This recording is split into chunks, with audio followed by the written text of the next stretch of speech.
twilight's last gleaming, whose broad stripes and bright stars through the perilous fights.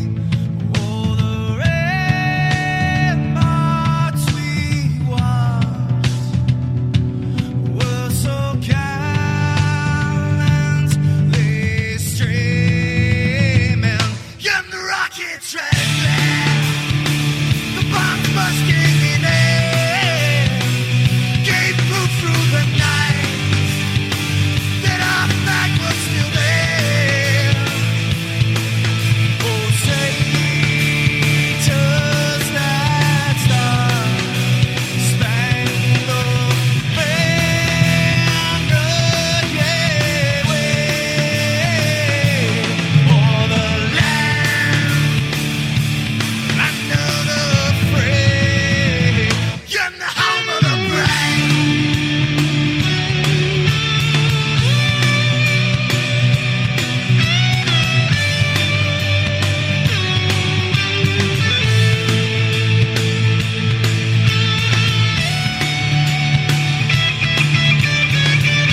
And good evening, ladies and gentlemen.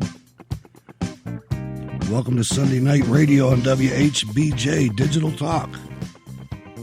Pittsburgh, Pennsylvania. I'm Hutch Bailey Jr., your host. I hope everybody had a great weekend.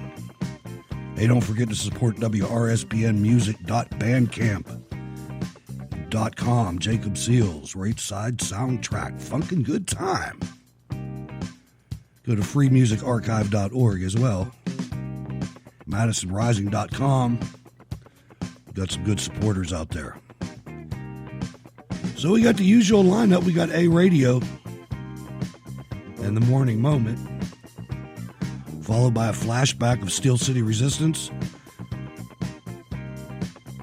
the Black Patriot Show, and Richard O. Jones and True Crime Historian, the Torch Singer, and the Tobacco Heir. So that ought to be a good lineup for a Sunday evening. If you can help, go to steelcityresistance.com, become a Cold War Radio patron, or subscribe on Subscribestar. You can do them both right there on the website. I've got 3 subscribers on Subscribestar, and I can't unlock my account until I get 2 more. So if there's 2 people out there that are contemplating becoming a patron or Subscribestar, you need a total of 5 on Subscribestar, and I got 3. And thank you all very much, by the way. I just got into the fine print this afternoon, and that's where we are with that. Hope you enjoyed the interviews from I'm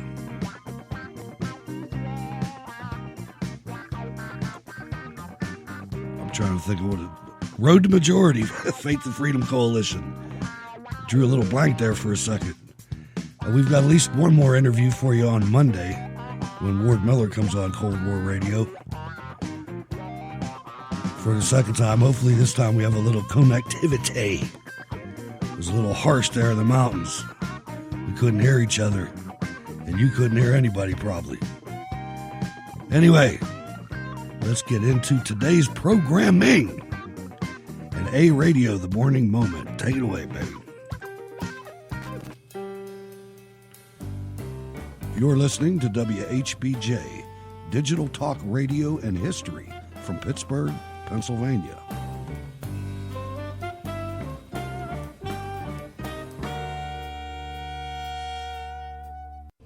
Here is a few instances of where they tell you that they're going to lie. This is the first chairman of the UN's Climate Panel Science Panel, Sir John Horton. He wrote in a book on the subject, "Unless we announce disasters, no one will listen." Stephen Schneider, who says we have to offer up scary scenarios. Then Stephen Guilbeault of Greenpeace, global warming can mean colder. It can mean drier. It can mean wetter. That's what we're talking about. Where do they find it? We fight on the beaches, we shall fight on the landing grounds.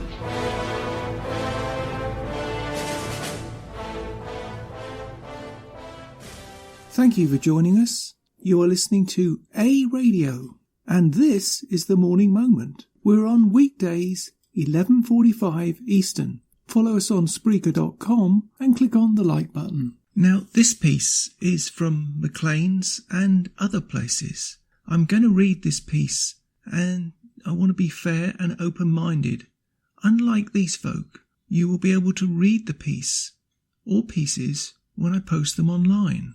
After reading the piece, I'm going to give you my response, and I hope you will consider it and pass it on. I don't reach tens of thousands, if not millions, like some folk do, but I ask you to consider this, and if you think there's a scintilla of logic in those thoughts, please pass this piece on. Here's that piece. It comes from many pieces, but it's all the same subject, and it's all to do with Catherine McKenna and a non-stop attack on those people who have a different view. And I think we're entitled to a different view in a, quote, free country. Here are those pieces. It starts off, I think it's from her Twitter page. The science is clear. Canada's climate has warmed and will warm further in the future, driven by human influence. Please remember that phrase till later on, driven by human influence. This will impact our environment, our economy and our health. In fact, we've already seen it, but we can still take action together. Catherine McKenna. And here's another piece.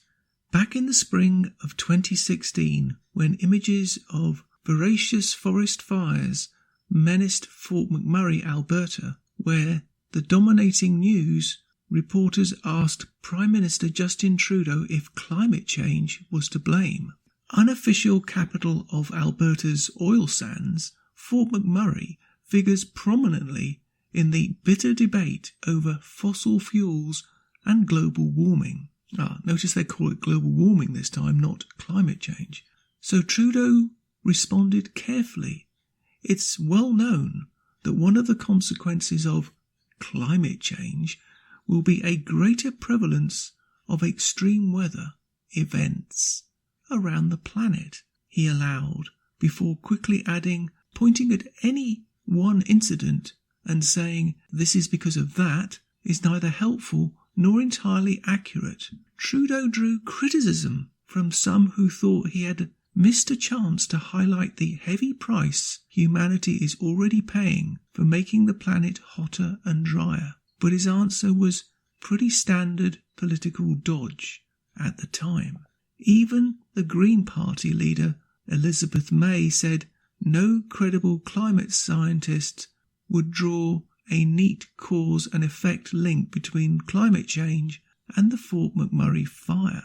Then the NDP leader Thomas Mulcair said it's not time to start laying blame. A lot has changed though in the past 3 years. During severe flooding in eastern Canada this spring, for instance, Trudeau didn't hesitate to raise the alarm about climate change. Canadians are already seeing costs, he said. Other Liberals were even more outspoken. Yes, climate change is real, said MP Will Amos, whose Quebec riding on the Ottawa River was hit badly by the floods. Yes, it is wreaking havoc on our infrastructure. Public Safety Minister Ralph Goodall, that genius, the senior voice from Western Canada in Trudeau's cabinet, linked global warming to the floods. It's global warming now. I thought it was climate change. Okay. As well as fires on the prairie grasslands in the boreal forests. Goodall said he didn't want to get into partisan argument, but stressed, I think we all have to learn the lessons of climate change. So it's climate change again now, not global warming. The impacts here are powerful and dangerous and damaging, unquote. The shift from pussyfooting around how climate change leads to a more extreme weather event to talking about it so forcefully hasn't happened by chance. It's the result of a concerted effort by researchers to create a new field called attribution science. Has anyone ever heard of that? I don't think so. That's a new one on me. The challenge they faced was that the climate is so complicated that teasing out a single cause for, say, a flood, a fire, is impossible. So they devised methods for calculating how much climate change had contributed. The Watershed Report was published by researchers from the University of Oxford in 2004, explaining how global warming caused by humans, please remember that phrase again please, caused by humans, had at least double the risk of the heatwave that baked Europe the previous year. Since that landmark study, attribution science has taken off, including in Canada. The federal government's Canada's Changing Climate Report, released earlier this year, listed 14 Canadian attribution studies published from 2015 to 17 on everything from forest fires to flooding to thinning Arctic ice. Actually, that's increasing. I'm sorry to make a comment, but I can't let that go. Arctic ice is actually increased. That's not true. But never mind, that's just incidental. Why tell the truth? Well, don't let that get in the way. The piece continues. In a widely noted report, Environment Canada researchers analysed the awful 2017 forest fire season in BC when 65,000 people were driven from their homes and millions left breathing smoke-filled air. They concluded that the extreme summer temperatures behind those fires were made more than 20 times more likely by human-caused climate change. Remember that term again, please. Human-caused climate change. Megan Kirschmere-Young, an Environment Canada climate scientist and one of the report's leading authors, said the research team ran 50 sophisticated computer simulations modelling the way BC's climate change depending on tiny tweaks. We can run the simulations of our climate considering all the emissions that humans have done. Humans. With just natural factors, and we can compare the types of extreme events we see in the two scenarios, or how frequent they are, she said. The researchers working on attribution studies, like Kirschmere-Young, tend to be acutely aware that their work isn't the typical kind of scientific study that's conducted without much attention to political debate. These studies are in part intended to make the public see climate change not in terms of vague impacts in the hazy future, but about fresh memories and real damage done. It can help people relate to climate change, said Kirschmere-Young. You are talking about climate change in terms of how it increased the odds of an extreme event that they've either heard of or experienced themselves. But is the message getting through? According to a poll released earlier this year by the Associated Press, NORC, that's NORAC, Centre for Public Affairs Research and Energy Policy Institute at the University of Chicago, fully 74% of Americans say their opinion on climate change has been influenced over the past 5 years by extreme weather. Polling by Eco-Analytics, a Canadian joint venture of charities, non-profit groups and academics, meant to provide research support to the environmental movement, found that in 2017 and again in 2018, more than half of Canadians thought that climate change was already harming people in Canada, up dramatically from about a third of those people polled in 2014. No comment. Eric Lapashbel, an associate professor of political science at Montreal University and eco-analytics researcher, said the personal experience seems to be driving more Canadians to conclude that climate change is already upon them. Quote, they are concerned about the seasons shifting and weather becoming increasingly severe, unpredictable and unreliable, Lapashbel said. Whether or not this concern about weather and climate translates into a ballot box issue remains an open question, but a distinct possibility we are likely to experience more extreme weather in Canada before the fall of the 2019 federal election, and that may prime the issue in the minds of the voters, unquote. As I said, no comment. Exactly what would it take for climate change to become a powerful vote-driving issue isn't clear. Increasingly urgent warnings from scientists stretch back at least to 1992 with the Rio de Janeiro Earth Summit that the United Nations Framework Convention on Climate Change was hatched. In the 2008 federal election, the Liberal leader, Stephen Dion, ran on his Green Shift plan to tax carbon and lost badly. But maybe successive years of fire, flood and weird weather will turn out to matter where solid science and innovative policy proposals failed. There are hints that in places where climate change already feels like an undeniable local problem, attitudes change. Prince Edward Island is a prime example. After the province's election earlier this spring, some outsiders assumed the new Premier Conservative Dennis King would join forces with fellow Tory premiers in New Brunswick, Ontario, Manitoba, Saskatchewan and Alberta to oppose Trudeau's carbon tax. Instead, King said, "I don't think Islanders want us to fight carbon tax. I think Islanders would like to work towards carbon reduction." As I said, no comment.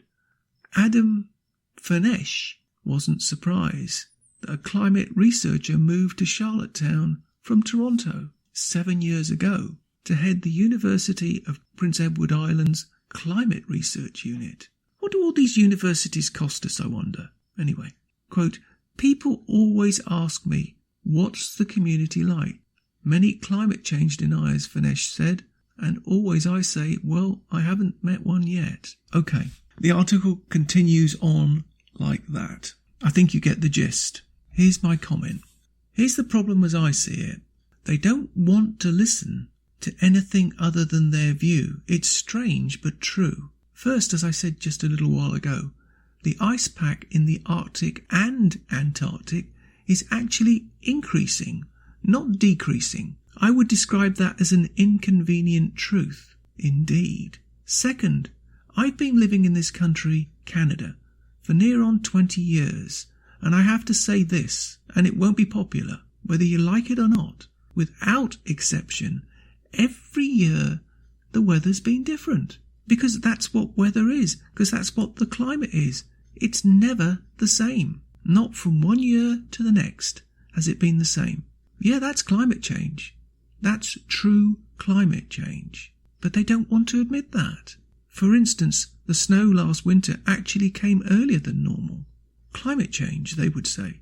Last summer was hot. Climate change. This winter in my area, the snow was quite bad. Climate change. Here's the problem. There are always experts who disagree, and there are experts that agree with Catherine McKenna's view. What's wrong with experts disagreeing about everything? That's what they're supposed to do. That's what scientists do. They're always trying to prove the point. You cannot conclude something based on a 5-year study. Drill a hole in the ground, analyse it, and you'll find what the weather was 10,000 years ago. Were human beings responsible for that? Obviously not. But they're not interested in hearing that. Quite frankly, it's only their view. And here's the common thread with all these folk.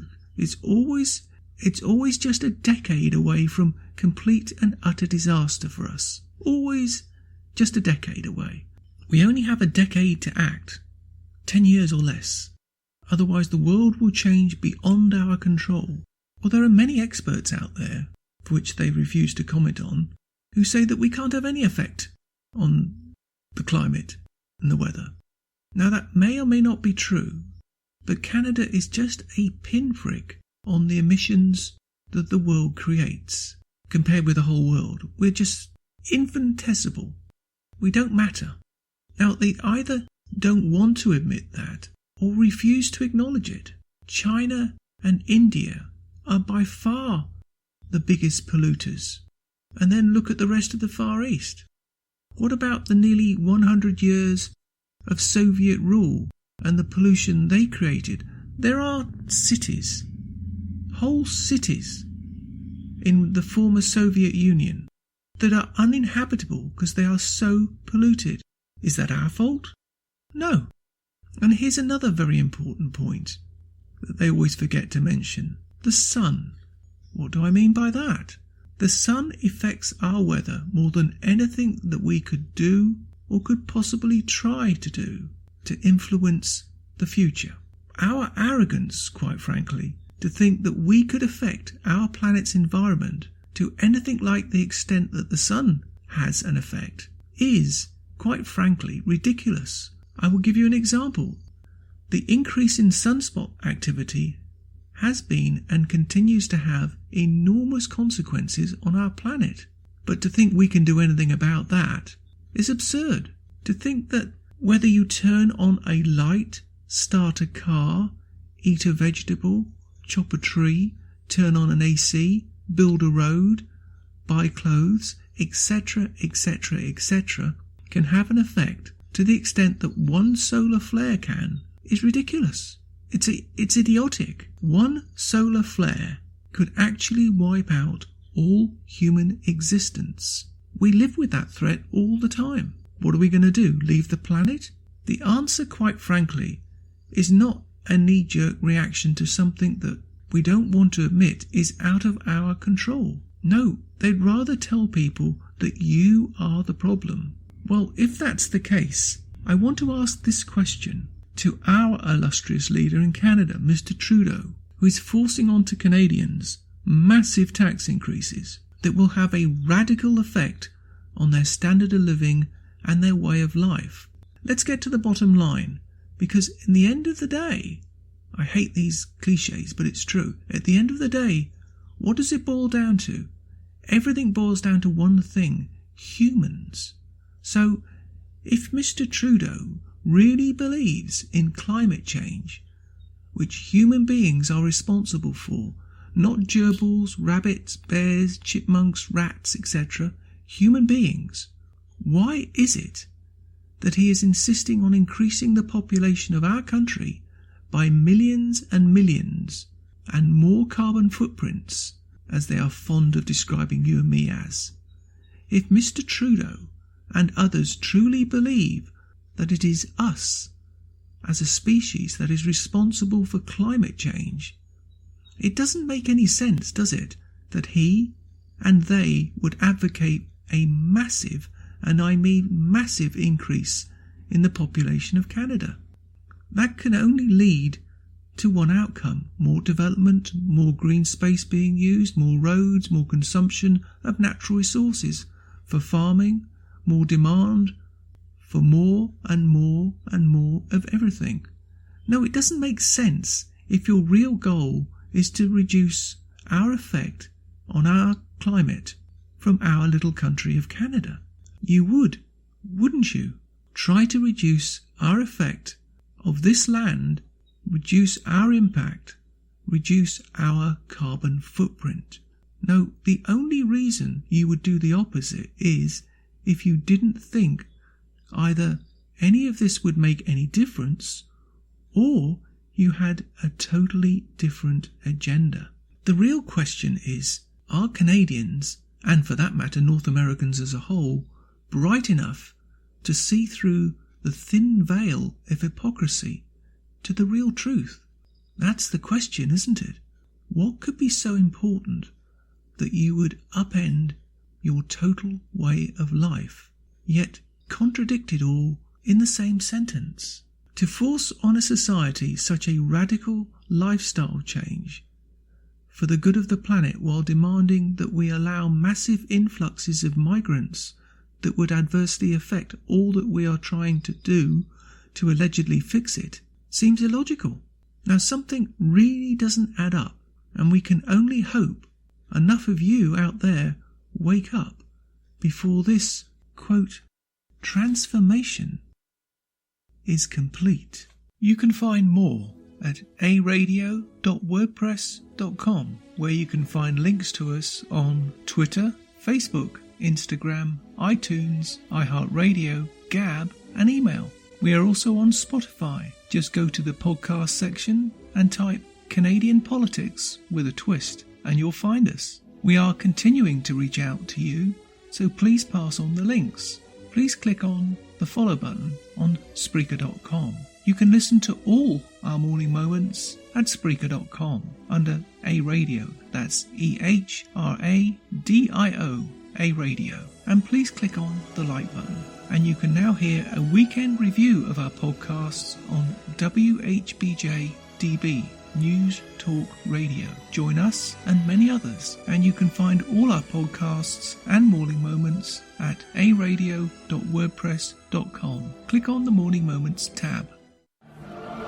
Very importantly, my administration is also standing up for the free speech rights of all Americans. You look at Google, Facebook, Twitter, and other social media giants.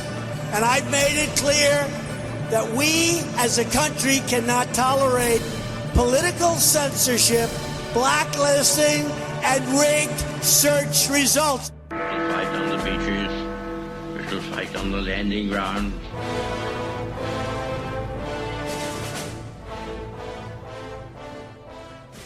Thank you for joining us. You are listening to A Radio, and this is the Morning Moment. We're on weekdays, 11:45 Eastern. Follow us on Spreaker.com and click on the like button. This piece is entitled UK and Australia Move to Regulate Online Hate Speech, but Canada lags behind. Not sure about that. The piece is dated April 10, and it comes from the conversation.com. The link will be on my site. In response to the March attacks on 2 mosques in New Zealand, Ralph Goodale, Canada's public safety minister, recently released a statement following a G7 meeting in Paris.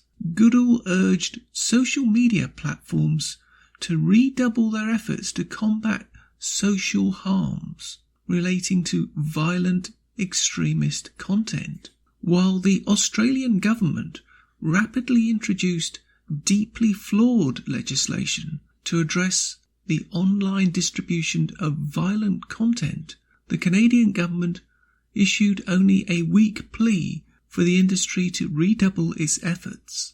Alongside this plea, Goodale's statement also warned that social media platforms like Facebook, Twitter and YouTube should expect public regulation if they fail to protect the public interest. After the attacks in Christchurch, the violent march of white supremacists in Charlottesville, Virginia in 2017, and the synagogue shooting in Pittsburgh in 2018. The Canadian government still apparently believes social media platforms can be trusted to protect the public interest. We'll leave a long, pregnant pause there.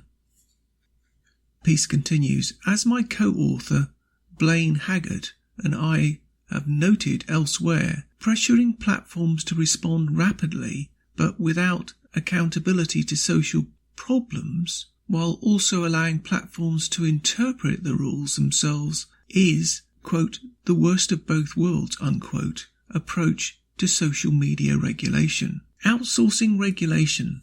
The governments are continuing to outsource regulation to commercial platforms is sadly nothing new, as I detail in my book, Choke Points, Global Private Regulation on the Internet.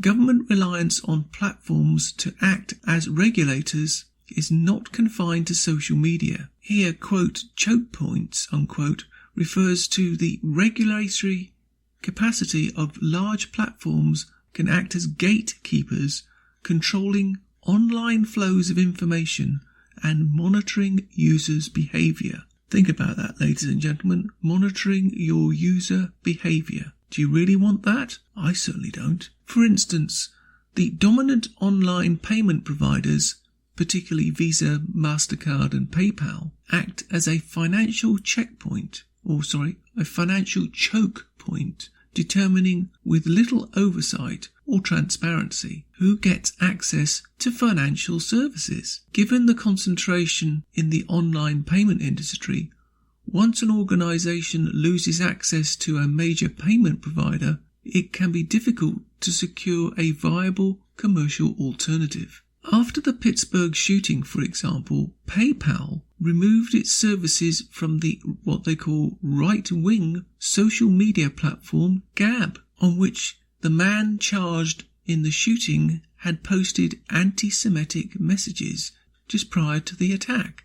Gab has become the alt-right platform of choice for white supremacists that allows hateful extremist speech that is typically banned from mainstream social media platforms. That is not true. Gab allows people to say what they want without fear of censorship. It's not left-wing, it's not right-wing, it's something called free speech. And this aggravates me to the nth degree. If you don't like what something is being said, reply to it or ignore it? Why does it have to be shut down? Because that creates animosity and anger, and far worse. Better to get it out in the open and you can see what people are thinking, and maybe you can respond to it rather than trying to crush it. Because if you crush it, there will be an air of resentment out there. Surely we don't want that. The article continues, we may applaud PayPal and other platforms for terminating their services to hate groups and support companies' efforts to throttle hate groups, fundraising and recruitment efforts. However, it's deeply problematic to rely on commercial entities to arbitrate behavior and content considered acceptable, or to address problems as serious as violent white supremacy. I'm going to interject again here, because this is the mainstream media talking. It's not ordinary people. Violent white supremacy is a minority of a minority of a minority of a minority. It's just like gay pride is put in the mainstream media as the norm, when it's a minority, a minority, a minority of a minority. But they never tell you that, do they? Regulation by platforms. In a recent academic article, I urge that the public calls for PayPal to remove its services from hate group reveals serious problems about ceding broad regulatory authority to commercial platforms. First, payment providers' efforts against violent hate groups are troublingly reactive in response to public pressure and negative media coverage. Following the violence in Charlottesville, PayPal explained that it employs proactive monitoring, screening and scrutiny to identify hate groups and take action. But the social media network Gab openly promoted violently racist, anti-Semitic and discriminatory speech since its creation in 2016. It was only after the shooting in Pittsburgh that PayPal terminated its services to Gab. This again is the problem. If you were to analyse the amount of what they call hate speech on that social media platform, it is minute, the article continues. Second, platforms may act in response to negative media coverage to protect their corporate reputations, but also fear angering users who interpret such actions as censorship. There you go, that's the point. For instance, some conservatives argue that social media platforms stifle right-wing speech, while those on the left criticise the platforms for refusing to remove neo-Nazi propaganda. And I'm going to interject here as well. These social media groups, as we know, block us, but allow people like Antifa to operate with impunity, and others like that, and certain ethnic hate groups that are out there. They operate with impunity. They never get attacked. Third, and arguably most importantly, designating platforms as regulators generally neglects the whole role of government in online regulation. The process of how we decide to tackle regulation issues matters. Rules governing platforms can and should vary by country, reflecting each country's distinctive legal and political frameworks, domestic priorities and values. American-based platforms typically express strong ideological support for free speech that reflects the US constitutional values. Other countries like Canada may decide on a different balance between free expression and regulated speech. That's where I take issue, because they do not have the right under the Charter of Rights and Freedoms in Canada to infringe on any Canadian's right to speak what they want, when they want, how they want. And they know it, and they damn well know it. Any politician in this country of Canada that doesn't support the Charter in all its aspects, is a traitor to this country, in my opinion. They've got no right standing as a politician running for office when they don't support the Charter. I get very angry about that. Beginning with public discussion, regulating the internet is complex. It doesn't need to be regulated, that's the first thing. And we must avoid knee-jerk responses to horrific events like Christchurch. We'll tell that to the people in New Zealand. A good first step is a serious public discussion on possible ways to address violent hate speech. I wonder if these people have seen those banners in the streets of London saying we're going to make this a Muslim country. And they're always being put up on Facebook and Twitter. But nothing's ever done about that in the UK. Ever. Isn't it strange? Don't you find that strange? I certainly do. The British government has invited public comments on its newly released white paper outlining possible government-led responses to online harm. Let's just step in there for a minute. There are, as I've said many times, and people need to be aware of this because this is coming to every country in the Western world. In Britain, they have thought police. Thought police.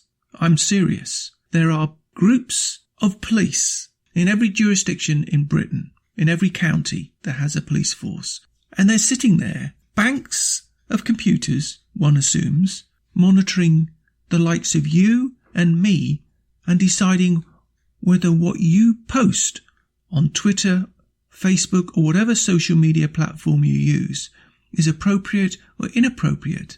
And if it's inappropriate, God help you, because they'll be knocking on your door faster than a burglar can get in your house and steal your flat screen TV. I kid you not. But don't bother calling the police if somebody steals your flat screen TV, because that's not important. But you using the wrong word or adjective is far more serious.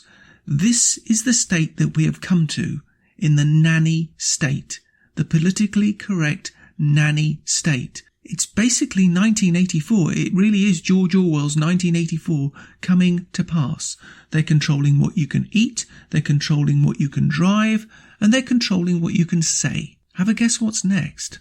The article continues. All options should be on the table. This means critically examining where the big platforms should be broken up to address anti-competitive behaviour, as US Senator Elizabeth Warren has proposed in regard to Facebook and others. Well, let me tell you, anything Elizabeth Warren proposes, I would immediately take the opposite view, even in this, because she's a communist. We also need to consider sharply restricting platforms' latitude in collecting and data mining their users' personal data, as well as limiting advertising-based business models. I'm just going to interject another little piece there. All the arguments that Google have come up with since the last presidential election are mute, because basically no one's admitting this, but it did happen. Google and others handed over data directly to the Obama administration. Did anybody comment on that? So they could use it for their general election. No one ever complained about that, did they? Yet they've all gone to town on Donald Trump because he won. Just because he won. Do you really think if Hillary Clinton had won that there would have been an investigation into her activities? No. Do you really think there would have been an investigation into Cambridge Analytica? No. It would have just been brushed under the carpet, wouldn't matter, because the right person would have won, as far as they're concerned. The piece continues. Platforms' reliance on advertising means that toxic content or harmful conspiracy theories can be highly profitable, thereby giving platforms little economic incentive to regulate harmful content. Further, and this is what I've just been saying, as Cambridge Analytics scandal shows, platform caches of users' personal data are being misused and also entrenching large platforms' market power. Publicly set rules should replace the current shadowy practice of behind-the-scenes government pressure and platforms' unaccountable rulemaking. An independent regulator funded by the government, not industry, should monitor platforms' compliance and impose penalties as necessary. Canada must begin a debate that the UK and Australia are having on regulating harmful online content when it comes to redoubling their efforts to deal with these issues our government should take the lead, not Facebook. Well, that's where I disagree, okay? I think there should be an independent ombudsman who monitors things in general. And I think a lot of people feel this in every country, that ombudsman should have the power to receive complaints from the general public, not just from certain ethnic groups. I can't say what I want to say because I'm in Canada, and despite what these people say, I don't have the right to say it. I should have. If I was across the border, I could say what I want to say, but I can't. But certain ethnic groups put pressure on people in this country not to put things on or take things off. And we know that's going on. We know that's going on.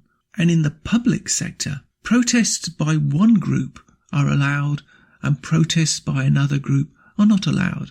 And all we're going to do is transfer from the real world to the virtual world how we operate, rather than have what we're supposed to have in this country and most countries, free speech. Free speech. It's not complicated.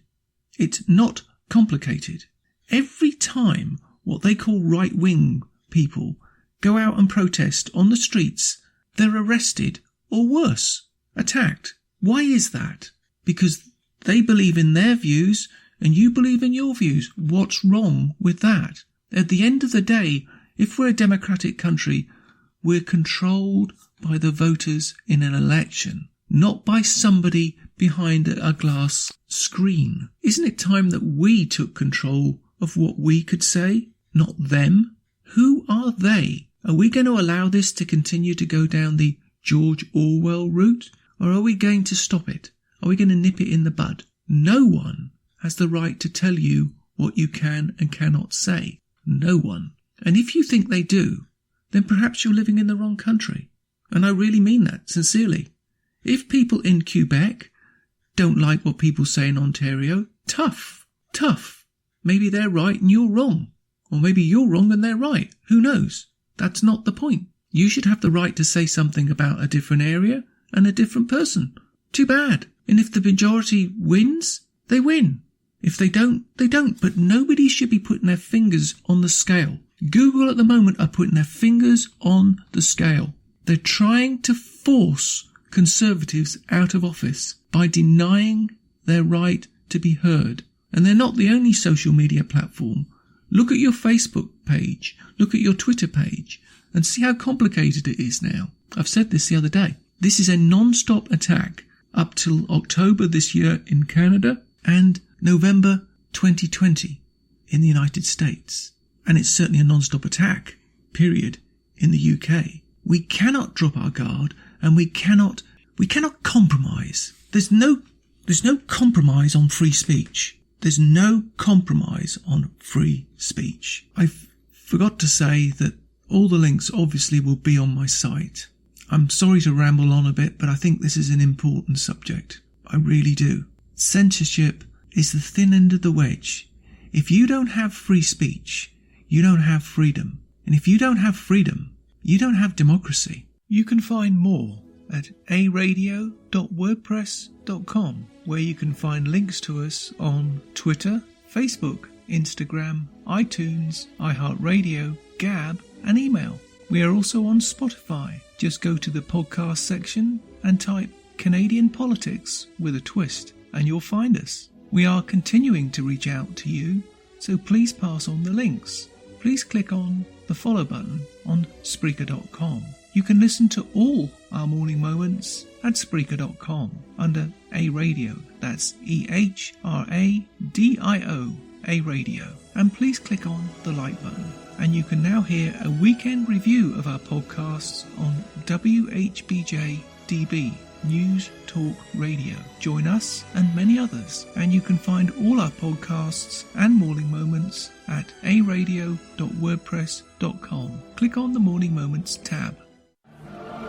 Very importantly, my administration is also standing up for the free speech rights of all Americans. You look at Google, Facebook, Twitter, and other social media giants, and I've made it clear that we as a country cannot tolerate political censorship blacklisting, and rigged search results. We shall fight on the beaches.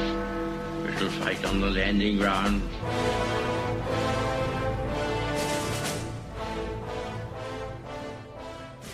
Thank you for joining us. You are listening to A Radio, and this is the Morning Moment. We're on weekdays, 11:45 Eastern. Follow us on Spreaker.com and click on the like button. This piece is from the Daily Caller.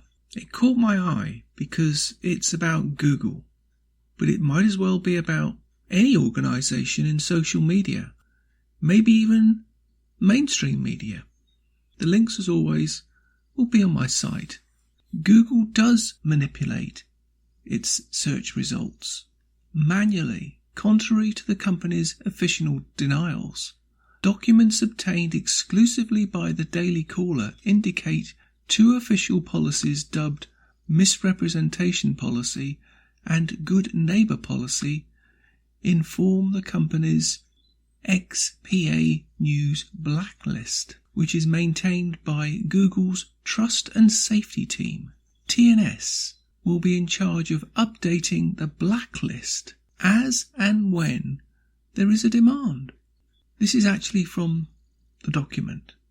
The Deception News domain blacklist is going to be used by many search features to filter problematic sites that violate the good neighbour and misrepresentation policies, the policy document says.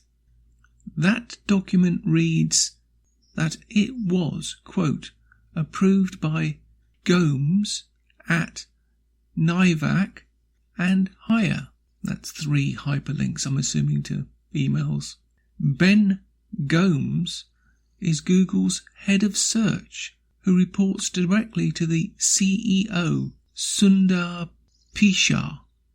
Pandu Navag is a Google Fellow, and Paul Ha is a software engineer whose bio on Google's internal network, Mama, indicates that he's also involved in fringe ranking, not showing fake news, hate speech, conspiracy theories, or science, media, history, denial, unless we're sure that's what the user wants.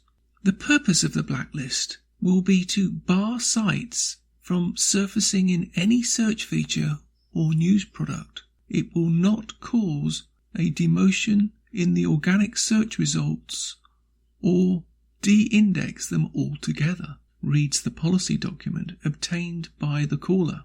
What that means is that targeted sites will not be removed from the 10 blue links portion of search results, but the blacklist applies to most other search features like top news, videos, or various sidebars that are returned as search results. In a section of the memo entitled Eligibility for GNP, that's Good Neighbour Policy Enforcement, the types of search results impacted by the policy are described. Quote, if your product shows any of the following, misrep and GNP would apply to your PA.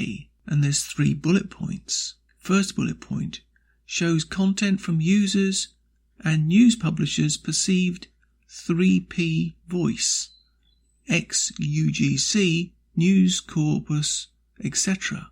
Outputs, single answers perceived to come from open web, X web answers, video answers, etc. Third bullet point shows content owned, licensed or edited by Google perceived to come directly from Google, X knowledge panels, news summaries, one boxes, Munin carousels, etc. This is just me for a minute. I don't know what all that is, but it's obviously code for blocking ordinary people from speaking and getting their voice out there. The piece continues. The 10 blue links may not be impacted by the blacklist, but virtually every other kind of Google search result is, while hard numbers are not available for now, for how much traffic is directed through the 10 links versus other search blocks. Since the latter appear so high on the results page, the impact could be significant. Quote, focus on the user, unquote, said the source at Google, who described the program to the caller, quote, users need to trust any content that Google shows them, whether it's the 10 blue links or other special results, unquote. Sundar Pichai testified before the House Judiciary Committee on December the 11th last year. Democratic California Representative Zoe Lofgren asked why a search for the term idiot returned a photo of President Trump. In response, Pichai said, this is working at scale. We don't manually intervene on any particular search result, unquote. A memo about the deceptive news blacklist was also obtained by the caller, showing its last edit as of December 3, 2018, a week before Pichai's congressional testimony. This document, which describes the process by which the site can be blacklisted for deceptive news, clearly shows that there is a manual component. Quote, the beginning of the workflow starts when a website is placed on a watch list, which is used for monitoring of sites to determine if they violate the good neighbor policy. This watch list is maintained and stored by Ares, with access restricted to policy enforcement specialists working on good neighbor policy. Access to the listing can also be shared at the discretion of P-Counsel and legal investigations on a need-to-know basis to enforce or enrich the policy violations. The investigation of the watch list is done in the tool Athena, the Ares manual review tool, and intake signals from search, WebSpan and Ares in order to complete reviews. There's a piece missed out and it continues. Once a domain is determined to be violating the misrepresentation policy or good neighbor policy, such patterns are then added to deceptive news blacklist domains .text by the Trust and Safety team. The document indicates that there is, among other things, a manual review tool involved in maintaining the blacklist. On the blacklist are a number of conservative sites, including, and here's the list, Gateway Pundit, Matt Walsh's blog, Gary's North blog, TeaPartyEconomist.com, Caroline Glick's website, Conservative Tribune, a property of the Western Journal, and the website of the American Spectator. Quote, you can trust the human judgment of Google's Trust and Safety team, said the source at Google with the knowledge of their practices. Requests for comment from Google's press team have gone unreturned as of publication date. And there's an update here. A Google spokesman provided the following statement to the Daily Caller after this story was published. We do not manually determine the order in which any search result, nor do our algorithms or policies attempt to make any judgment on the political leanings of a website. Let me just read that little bit again, because there's more to this statement than that. A Google spokesman provided the following statement to the Daily Caller after this story was published. Quote, we do not manually determine the order of any search result, nor do our algorithms or policies attempt to make any judgment on the political leanings of a website. I'll leave you to digest that comment. I'll continue on with that comment.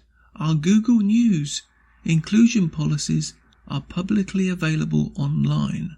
They provide guidelines on content behaviors for matters like sponsored content, deceptive practices, and more. Sites that do not adhere to these policies are not eligible to appear on the news surfaces or information boxes in the search. These policies do not impact the way these sites appear in organic blue link Google search results, unquote.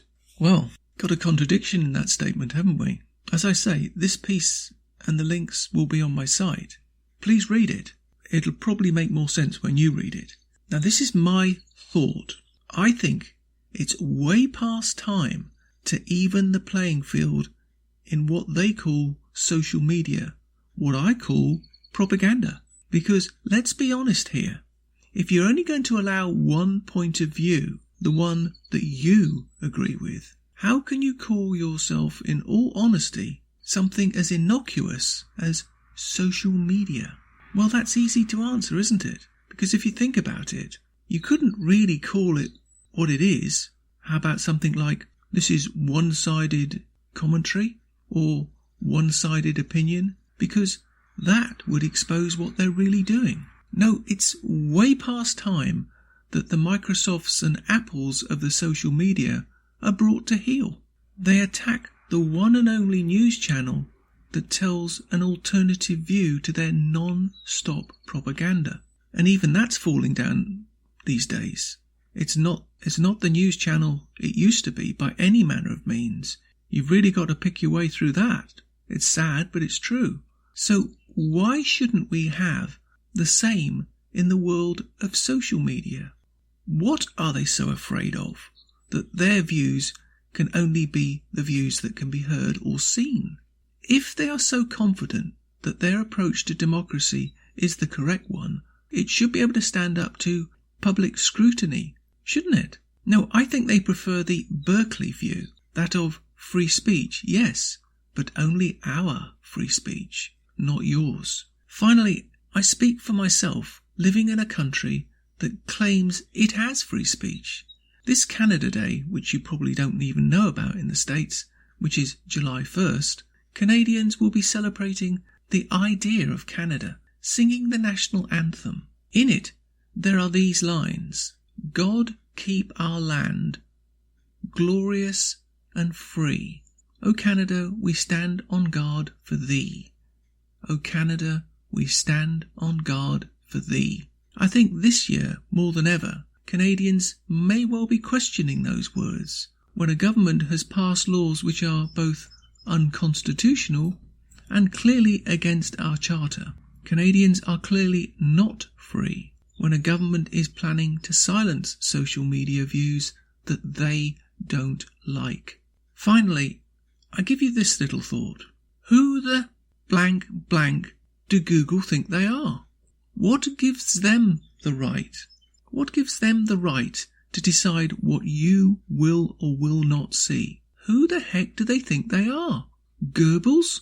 And if you don't know who Goebbels is, look him up. But don't use Google. And here's an idea. Why don't we all stop using Google? I try and stop using it when I can. It's very easy to slip back into the old ways. But try another search engine. Cut them out. I mean, they're attacking even this little place, A Radio, on YouTube.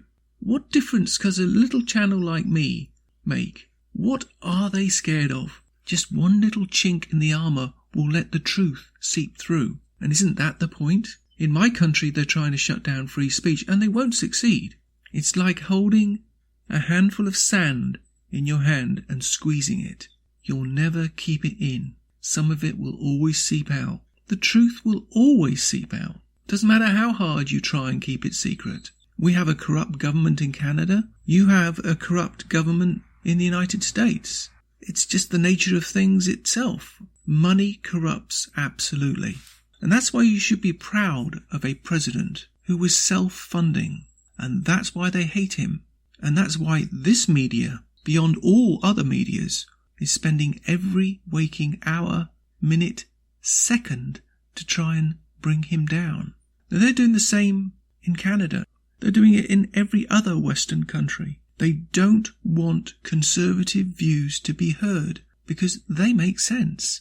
Why would you pass taxes that would destroy an economy? Well, I think Americans know the answer to that. That's why they have voted in President Donald Trump. Let's hope Canadians make the same decision and get rid of a corrupt, biased media and government. I hope the next government of Canada gets rid of the government-controlled media. Let's get back to free speech and freedom. How can that hurt anybody? I want to hear the views of people I don't agree with, not just the people I agree with. You can find more at aradio.wordpress.com, where you can find links to us on Twitter, Facebook, Instagram, iTunes, iHeartRadio, Gab, and email. We are also on Spotify. Just go to the podcast section and type Canadian Politics with a twist, and you'll find us. We are continuing to reach out to you, so please pass on the links. Please click on the follow button on Spreaker.com. You can listen to all our morning moments at Spreaker.com under A Radio. That's EHRADIO, A Radio. And please click on the like button. And you can now hear a weekend review of our podcasts on Whbj-Db, News Talk Radio. Join us and many others, and you can find all our podcasts and morning moments at aradio.wordpress.com. Click on the Morning Moments tab.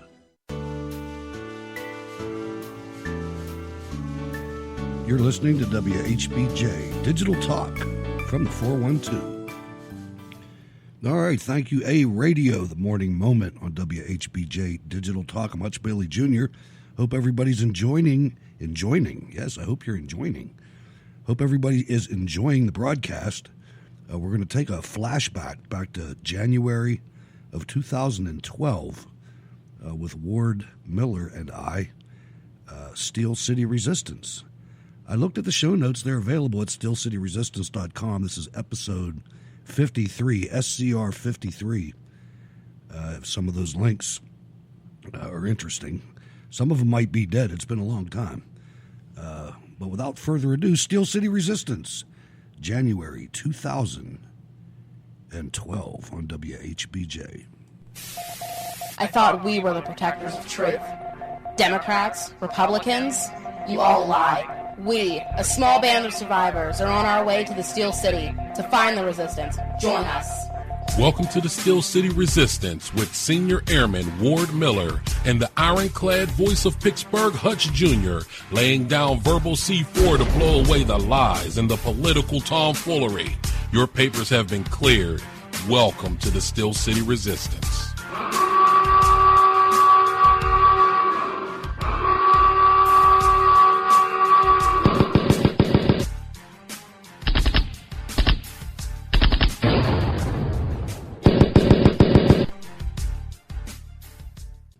Good evening, ladies and gentlemen, and welcome to Steel City Resistance. My name is Hutch Jr. I am located deep down in the confines of the bunker in the neighborhood of Brookline in the city of Pittsburgh. Hey, and I'm also from the city of Pittsburgh. I'm Ward Miller, and I'm here in Mission Control. And if you see the setup that we got to run the show, you'd understand why I'm in Mission Control. And Hutch's is even worse, oh, boy. But that's what the bunker needs. I'll tell you what, Steel City Resistance puts out a large carbon footprint, ladies and gentlemen.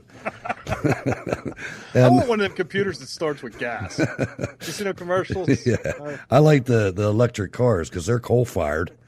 You know, you think about it. At least in this area they are. Yeah. We got some good things going on here, Ward.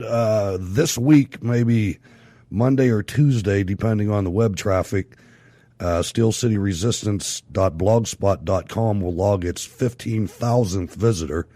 So that's always good. I mean, we're not...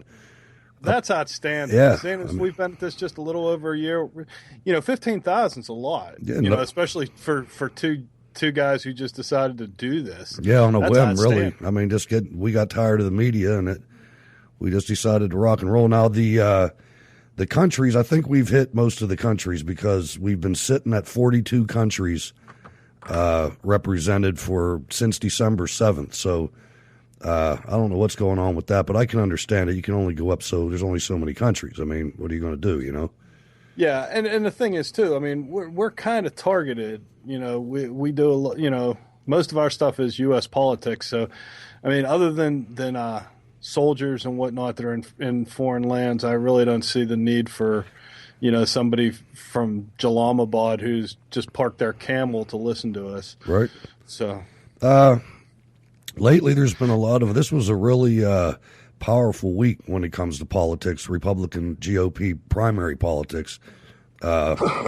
Newt Gingrich got in there and just started throwing around some stuff that at first I was enamored because I really don't like Mitt Romney, But then when you start thinking about it and you start hearing critical analysis of it from some smart people, he probably shouldn't have done it on the one hand. But on the other hand, it clearly gave him an advantage. He was knocked down by Romney pretty hard, and he just got pissed off. I mean, he's a guy, you know what I mean? He got mad. Oh, yeah. And he went after him. And I mean, the polls, right now, as of the 13th, the Real Clear Politics does an aggregation of polls and averages them out. So, and it's usually pretty accurate. The Real Clear Politics average in South Carolina has Romney at 26.7, Gingrich right on his ass at 22, and then Santorum and Paul tied at 14.7, which that's good news because Paul is no longer in second. Yeah, I think that too, once Santorum gets his message out in South Carolina, he's going to ring truer with, because I lived in the South and I know what their mindset is, and I really think that he sounds more like a candidate that they could support than, Gingrich. To them, Gingrich is going to be, too much of an intellectual. And he comes off like, an ultra elite liberal, intellectual, and they're not going to like Romney at all because he's a Yankee. Ron Paul, hopefully they realize that he's just batshit crazy. And, so I look to see that being how that plays out. Yeah, I think also there's too much time between now and I believe it's next Saturday when the election is, and that's too much time for Romney to hold on. I thought it's the 30th. Well, maybe it is. No, it's next week. I know it's next week for sure. I heard him say that today. Maybe that's Florida. It's the 30th. And I think it's whatever it is. It's too much time for Romney to hold on. I mean, Santorum yesterday or today secured a huge endorsement from the state's evangelical organization, which that was huge, and they took like 3 or 4 votes. I mean, and that's what I was saying before. That's one of the reasons that Santorum's gonna ring truer with the South Carolina electorate than either the other two, especially if he gets the evangelicals, because they'll preach about that stuff in church. He did get it. He secured it. I mean, they actually have an organized way of determining how they're going to support a candidate. And then, they voted. They voted like 3 times. They vetted these guys. And in the end, evidently, Rick Santorum got a decisive victory. It was between, believe it or not, it's kind of natural. It was between Rick Santorum and Rick Perry. Rick Perry got like a third of the vote, but Santorum got everything else. So that's something to be said. And the good part about it, I like Santorum. I always did. I never thought he had a shot. It's very. No, I think I thought he rang pretty true with some people in Pennsylvania, but I didn't see him on a national stage. He's proven that he can be on the national stage. He doesn't back down. He doesn't back up. He just keeps moving forward, which is very impressive. And I think he's genuine too. I mean, one thing about Santorum, you're never going to get him in a gotcha moment. You know what I mean? Until the character assassination of Herman Cain, I felt the same way about him. The left's doing the same thing on Santorum. Oh, sure, they're going to try, but I don't think it's going to work. I think Santorum. I think that Romney not securing a position by now proves that the new media is in town. It really does. I mean, I sat up there today and I tweeted about this. I try to watch Fox News Sunday every week before the show. And I got so disgusted because Chris Wallace was up there, and I swear he looked like a paid employee of the Romney camp. It was unbelievable the way this guy was going after the guy that made Gingrich's movie, his documentary. Yeah. It was just, it wasn't anything close to objective reporting. It was like he had a Romney badge on his jacket. I was happy. I'm like, you know what? You guys are done, man. You're not running this anymore. I mean, you might be influential, but not like you were at any time in previous history.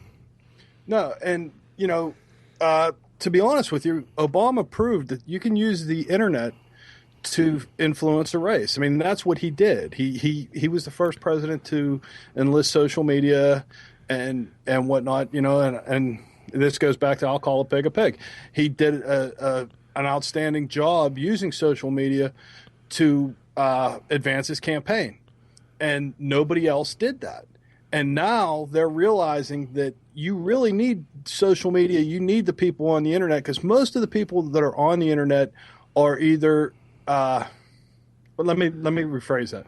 Most of the people that are political have their stream that they listen to. Whether it be Breitbart or Real Clear Politics or whoever. Steel City Resistance. They're gonna gravitate to that. So these people can't go and they can't pay off somebody like they can with Chris Wallace and say, hey, Chris, you get behind Romney. And it may be the RNC is pushing for Romney anyway, so they're bullying Fox News, whatever the case may be, And the thing with Gingrich is, I think that he violated the Ronald Reagan. Yeah. What do they call it? There's actually a name. They have a name for it. It's his 11th commandment or something like that. They called it the Reagan doctrine. The Reagan doctrine says thou shalt not attack other Republicans. Right. And they did that. And it was funny. At first said he wasn't going to do that. He wasn't going to do that. And then all of a sudden he started doing that. And I think that came of. I think there was two things, really. I mean, one, if you notice, they never said a word to Romney when he did it first. Romney was the first one that did it. He threw the first shots. And then, absolutely. And the other thing was during the debates, Newt Gingrich didn't take anything from those debate moderators, any of them, even the ones from Fox News. In fact, Chris Wallace got jacked up by him in one of those Fox debates personally. So I don't know. It's going to be fun to watch. I'm just I always said that, Romney never gets more than 25-30% of the votes. To me, what does that say? That doesn't say Romney's winning. That says that 75% of the electorate does not want Mitt Romney. That's what that says to me. Yeah, and once these other candidates started doing their endorsement, Michelle Bachmann hasn't made an endorsement, Kaine hasn't made an endorsement, and once they start doing that and they start throwing, had Kaine endorsed, here's a perfect example, had Kaine endorsed Santorum prior to Iowa, Santorum wins. Yeah, there's a lot, right? And I'm still not convinced that Santorum didn't win Iowa. I mean, I'm kind of surprised. That story's going to come out too late. That they got they're holding that story because of the historic thing. They say nobody ever won Iowa and New Hampshire and didn't go on to win something else or whatever. But it's just it's going to be fun to watch, and I'm just glad that it's not that we're not letting somebody else pick the candidate. And the other thing too, and God, they have to get this part fixed. They have to get moderators that are not the enemy asking questions, because it totally skews the picture for everybody that's watching it that isn't in as deep as we are, Ward. Obviously, we get it. It's not going to throw us. Well, here's the thing. You got them asking questions about what's your stance on abortion. Who gives a damn? Right. The president's not going to overturn that. That was a Supreme Court decision, and it is what it is. And a mere Roe versus Wade is not going to get overturned. So why do you got to bring that up? Why do you got to bring up the condom thing? That's not the president's position. And not a word about Islam, not a word about the debt. Nothing on Fast and Furious. They have to get somebody out there. Stupid crap. It's ridiculous, and it's a plan. And George stuffing envelopes all but admitted it the next day. It's hideous. Something else happened this week that really had me bubbling, Ward. A couple Marines, some knuckleheads, been in Helmand Province, the 3-2 Marines, 3rd Battalion, 2nd Marines, took heavy casualties, finally got some payback, and they took a piss on the bodies, and the dumbasses took a picture of it. Took a video of it. Now, all right, stupid, squad leader, platoon sergeant, first sergeant, company commander, deal with that shit. But the way that our government has reacted to this is just nauseatingly sickening. To hear the Secretary of State stand up there in front of the goddamn world and act like this is some important shit. is just it's beyond me. They hate us. They hate us, Ward. I'm telling you. Yeah, I mean, what happened was you have 18, 19-year-old kids out there that are put into an incredible situation. They think that, okay, we killed these guys, whatever. That is the stupidity of being young. That has absolutely nothing to do with the job that's been done by their predecessors, by the current people in the military, Army, Navy, Air Force, Marine Corps, all of them. They've all done an outstanding job, and the fact that these idiots did something like that, they should be reprimanded. There should be some sort of penalty imposed. Couple weeks pay or something. Couple weeks pay. That should be handled by the Marine Corps. Some non-judicial punishment. They better not release their names either. I mean, no. It's just disrespectful to the nth degree. It really made me mad. And the fact that they wanted to pursue criminal charges, you know what? Instead of worrying about the criminal charges that are being done by a couple Marines who are out of their mind and they pissed on a fucking corpse, why not look at the lawsuits that should be coming out for all the crap that's being done by the current administration? How about Fast and Furious? How about, let's look at the criminality of that. How about, I got an idea. How about we post the video of Nick Berg getting his head sawed off and listen to the screams associated with that? Or post the video of the Taliban allowing a 9-year-old boy to saw off some guy's head. I have the videos. I was so tempted to post them, but I'm above that. I'm not going to do that because they are truly sickening. I mean, it's something to see. Pissing on somebody's small change. Yeah, and I totally agree with you. I think that you let the command handle it, but whether it's the battalion commander of the Marine Corps or whatever, you let them handle it. There's absolutely no reason to get the entire the Secretary of Defense Senate hearings and that's ridiculous. Secretary of Defense and the Secretary of State saying how deplorable and unbelievably disgusting and horrible and oh my God. I'll tell you anyway. Yeah, I'm getting worked up. It's not. Yeah, it's one of the things. It's not right. Move on. Yeah, right. You know what I mean? Hey, Ward, we had a little bit of traffic on the website. Why don't we share some of the comments that we had? We were away for almost 3 weeks, and it was starting to get a little rough in the trenches. Yeah, apparently some people got kind of wound up. They got scared. They thought that Steel City Resistance was going away, and we're here to tell you, ladies and gentlemen, we're not going away. Much to the dismay of the DNC, we refuse to go away. We got some comments, though. Ann sent us a comment that said, hard-hitting, the real deal on current events. Thank you, Ann. We really do appreciate it. We got something from Citizen X who says, cannot wait to hear it. I came here ready to complain about where's the next episode, and here it is. Thanks, guys. That's why we do this show. Definitely. That is exactly why we do this show. We don't do it for money because we don't make no money. We don't. we do it for the ability to get listeners to open their eyes and listen to what's really going on instead of the garbage that the mainstream media is trying to force feed you. Yeah. And this next situation here, everything inside me wants to maybe hope that maybe a little glimmer of the show might have helped do this. But I want you to listen to this, ladies and gentlemen. This is a voicemail that we got from the Resistance chapter down in Tampa, Florida. And it's really it's a really good voicemail. Just take a listen to this. Hey, Hutch, this is Chris calling from Florida. Just wanted to let you know that I went down and to the voting office to change my preference. And the lady there at the office said that they were getting an extreme high number of people coming in to change their party representation from Democrat to Republican.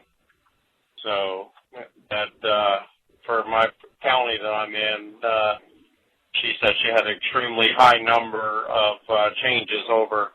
So maybe that's a good thing.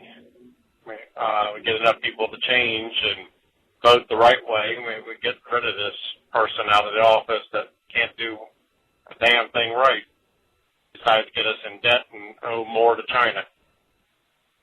guys have a good podcast. I'll be looking forward to hearing it, and you keep me going at work all night when I listen to yours and a bunch of other podcasts. Take care. Well, Chris, thank you very much. We appreciate that. You did the right thing, my man. No That's question. outstanding. Yeah, that is. That's I just of course I'm not going to sit here and try to take credit for it, but damn, it feels good to hear that. I'm going to take credit for it, damn it. Well, Let us know, Chris. The entire state of Florida's fucking listening to us. Chris. And they're waking up. Chris, let us know if we had anything to do with that, because if we did, we're going to name some shit after you. I don't know what. We're going to put a banner. We're going to put a banner down there or something. Good job, man. Way to report the news. I like that, man. I'll tell you, good news is few and far between anymore, so it's really good to hear that. Down in Florida, you guys are squared away, man. Roger that. And incidentally, out of Tampa, Ward, our first story of the night at 19 minutes into the show comes from Tampa. Yeah, apparently. And we started a report on this last week during the show, and we didn't have all the facts and whatnot, so we kind of touched on it. But here's the rest as Paul Harvey used to say, here's the rest of the story. Suspected Islamic extremists arrested in alleged Florida bomb plot. A 25-year-old man described as an Islamic extremist was arrested in an alleged bomb plot to attack crowded areas in Tampa, Florida area with a car bomb, assault rifle, and other explosives, authorities said on Monday. The U.S. Department of Justice said Sami Osamak, a naturalized U.S. citizen who was born in the former Yugoslavia, was arrested Saturday night. Osamak from Pinellas. Yeah, Pinellas County allegedly told an undercover agent that we all have to die, so why not do it the Islamic way, according to a federal complaint.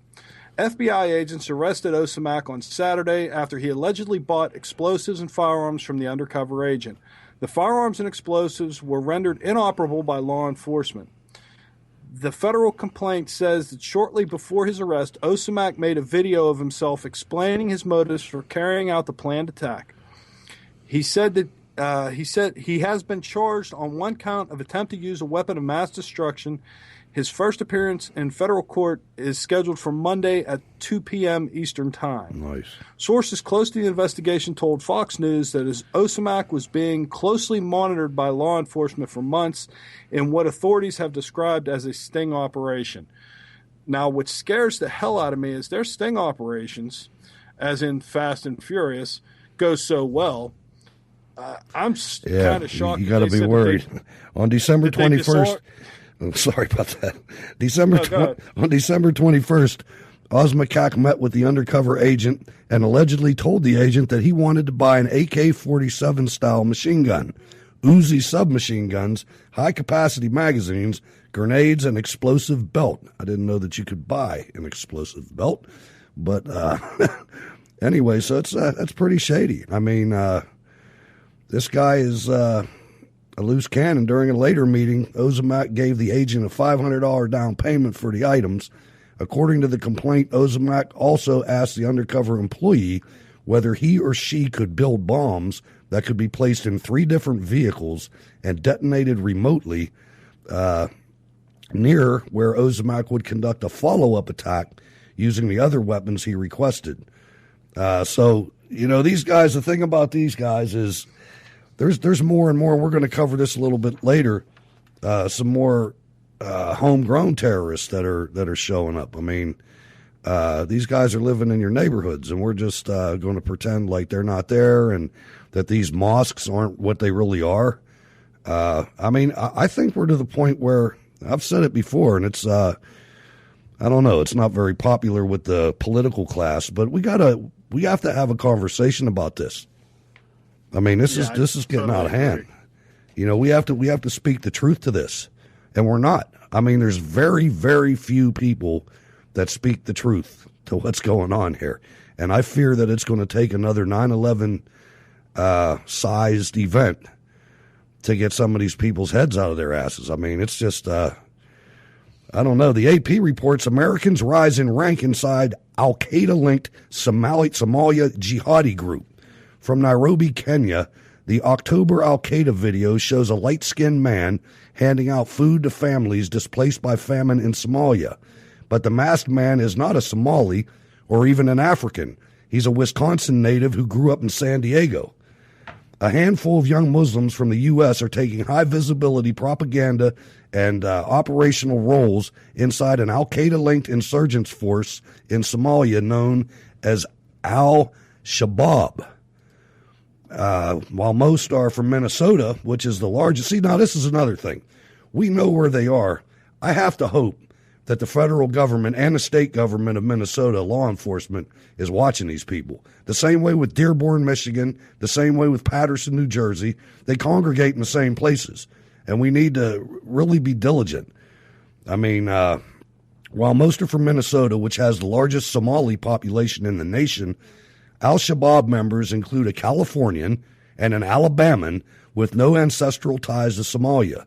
They are being deployed in roles that appear to be shrewdly calculated to raise Al-Shabaab's international profile and to recruit others, especially those from the United States and other English-speaking countries, said Anders Folk, a former U.S. attorney who prosecuted suspected Al-Shabaab supporters in Minnesota. Officials fear another terrorist attack in East Africa. Kenya announced on January 7th that it had thwarted attempted Al-Shabaab attacks over the holidays. The same day, Britain's Foreign Office urged Britons in Kenya to be extra vigilant, warning that terrorists there may be in the final stages of planning attacks. And I would only say, if you're a Briton, why are you in Kenya? You got to be nuts. I mean, what you need to do, ladies and gentlemen, is go to the website, steelcityresistance.blogspot.com. At the top of the right-hand column is the show note links page. You go there and there's links to these articles. This article has some interesting photographs of these Americans that are Somali jihadists. Yeah, and we would like you guys to understand that, you know, we have normally like, what, Hutch, 5 or 6 stories that we talk about on the show, but the 5 or 6 stories we talk about on the show are only parts of it because we can't go through the entire story because they're entirely too long. And actually, so last week we actually even missed them. Excuse me. We're still getting back. We were away for a while. We usually have our rhythm together, but every now and then it gets jacked up there. We're not trying to interrupt each other. It's just we're at 2 different locations. We do better than Fox News does, though. Yeah, and there's not as much of a lag. You know, you see those guys. Bill O'Reilly's the worst, man. He talks right over people. But last week we actually missed a story that Funky Dung had commented on Skype. I couldn't comment back because I'm trying to do this, but he said that, you know, people have been leaving the party a lot lately, the Democrat Party, and he's right. And we had a story about it last week, which is in the show notes, but that I failed to I went right past it on the show notes, whatever happened, I don't know. But something like 1 in 5 Democrats have left the Democrat Party since Obama took office. And that is bad news for the Democrats. Bad news. It's outstanding news for us. It is, because it's inherently un-American to follow the mantra and the platform of the today's Democrat Party is nothing like 20 years ago. I mean, it was at least subtle back then. Now, granted, we got here through the people back then, but anyway, it wasn't as bad. The very First Amendment in the Constitution of the United States of America gives us the freedom to express our opinions and ideas in many ways. Speech can be weak, speech can be strong. Speech can be words, speech can be song. Speech can breed love, speech can breed hate. Speech can be poor, speech can be great. There are so many things that speech can be, but above all else, speech must be free. This message is brought to you by the NAB Education Foundation, the Broadcast Education Association, McCormick Foundation, and this station. Political leaders are praising Occupy Wall Street. American people are now occupying Wall Street. Do you support them? Well, I support the message. I think it expresses the frustrations that the American people feel. I'm with them emotionally, viscerally. In my bones, I know they're right. What is happening at the Occupy Wall Street protest? Choose control Wall Street. You're a bum, Jew. The small ethnic Jewish population in this country, they have a firm grip on America's media, finances. You got the money. That's why you're fighting the Jewish man.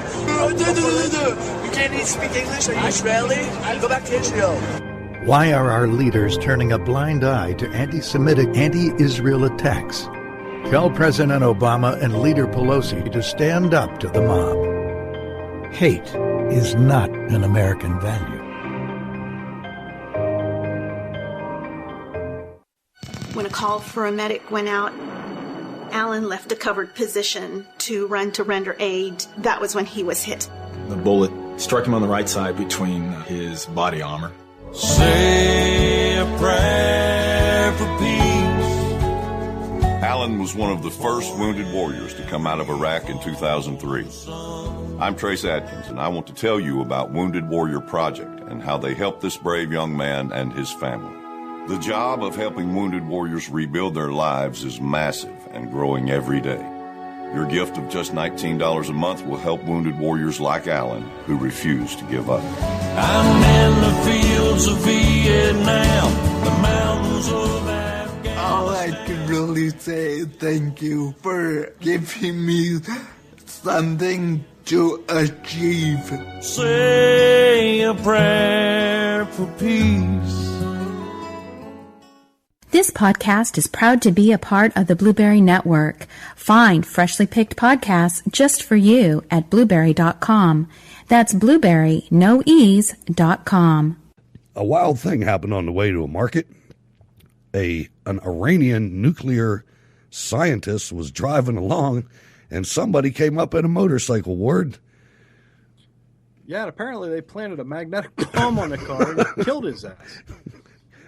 And damn Israelis, the thing boy. was, there were thousands of mourners who chanted "Death to Israel, Death to America." I mean, Allah Akbar and Israel. Yeah, of course.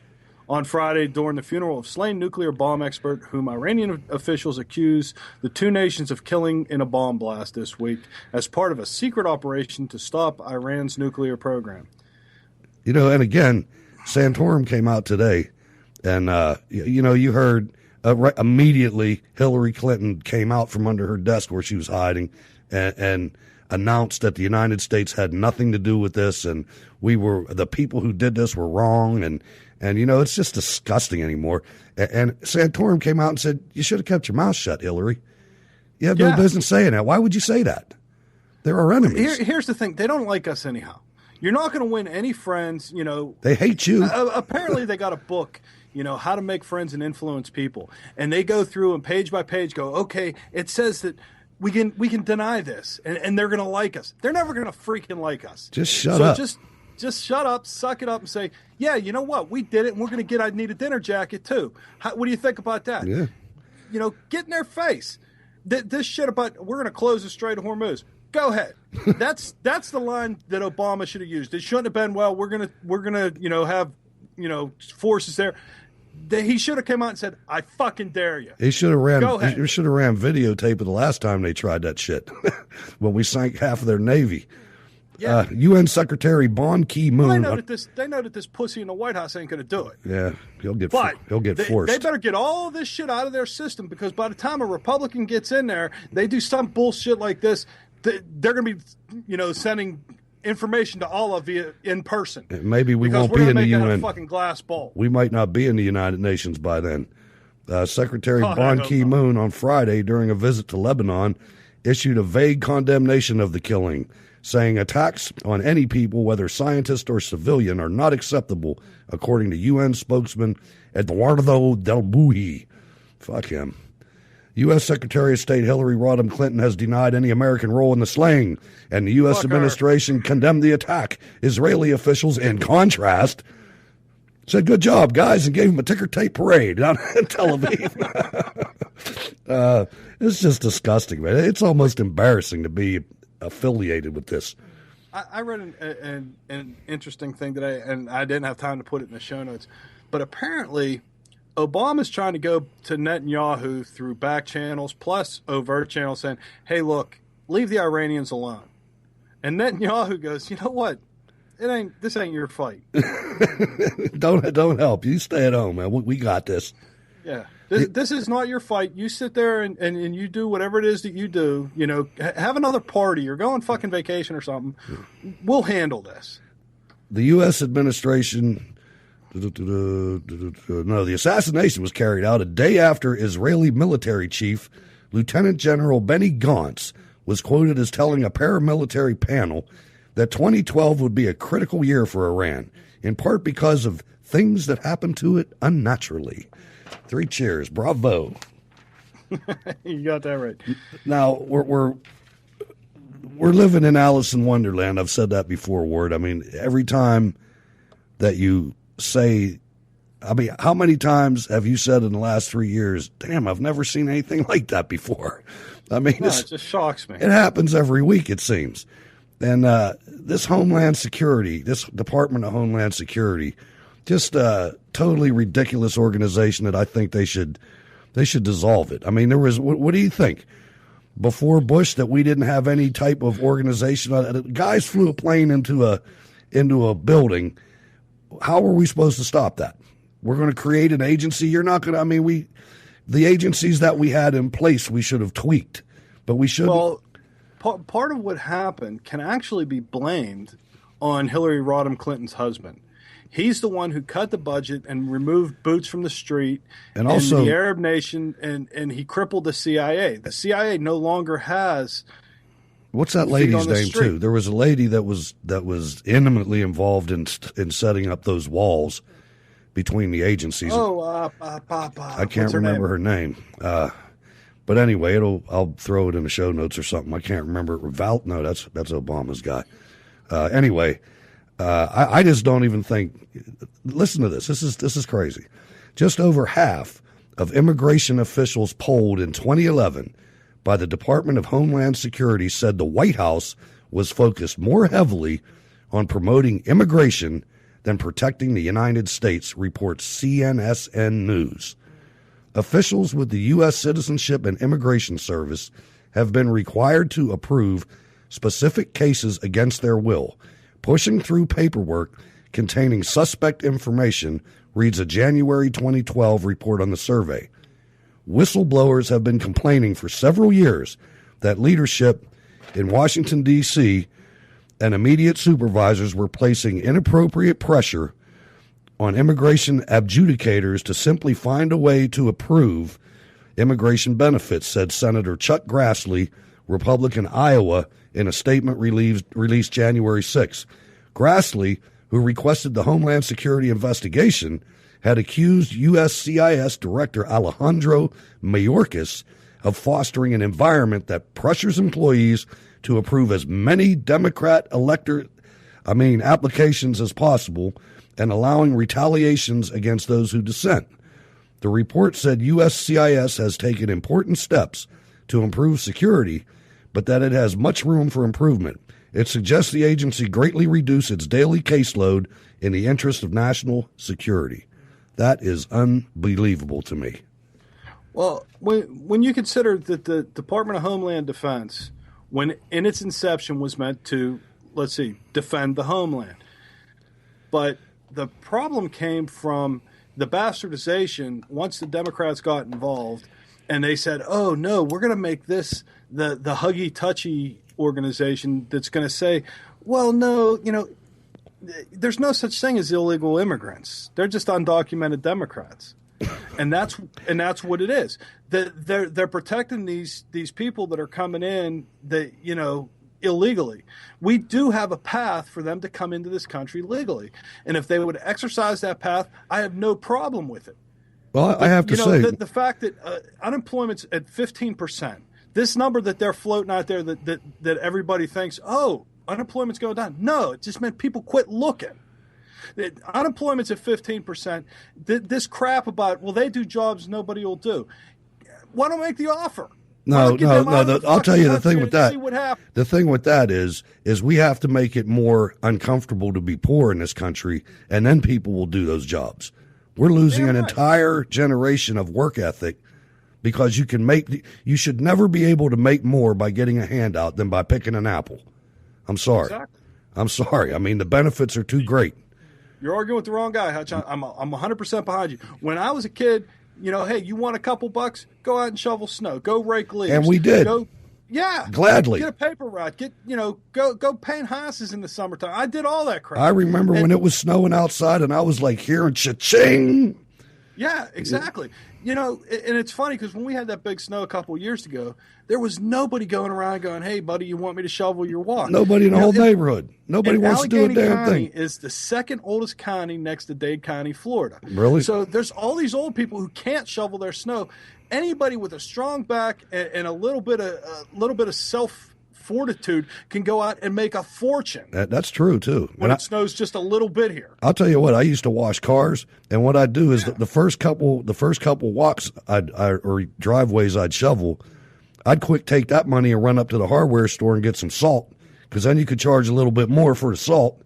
And it was great, man. Same way with washing cars. I go up and buy some wax. Now we're washing and waxing. And that's the whole problem. These kids nowadays, they don't have that drive to go and do anything with it. It's it's because their parents are giving them money, and I mean I'm guilty too. I mean I don't know. I never did. And my kids will be the first ones to tell you when they'd come to me and go, "Hey, can I get a couple bucks? Hey, go cut the grass." Oh, I did that too. Go cut the neighbor's grass. You need $20. Go cut 4 or 5 lawns, and you got your $20. Yeah, that's true. 2 words, Ward. White gun. New. We're talking about Fast and Furious falling out of the news. It's taken us 37 minutes before we got to it, but we got another one. Another ATF operation comes under scrutiny. Members of Congress want to see whether White Gun, like Fast and Furious, lost track of firearms that ended up with Mexican criminals. Reporting from Washington, in the late summer of 2010, the ATF agent leading the failed Fast and Furious gun smuggling operation in Arizona flew to Mexico City to help coordinate cross-border investigations of U.S. weapons used by Mexican drug cartels. Hope A. McAllister wanted to access the police and military vaults for American weapons recovered by Mexican authorities in raids and crime scenes. She especially was interested in firearms with another ATF investigation codenamed White Gun that she was running.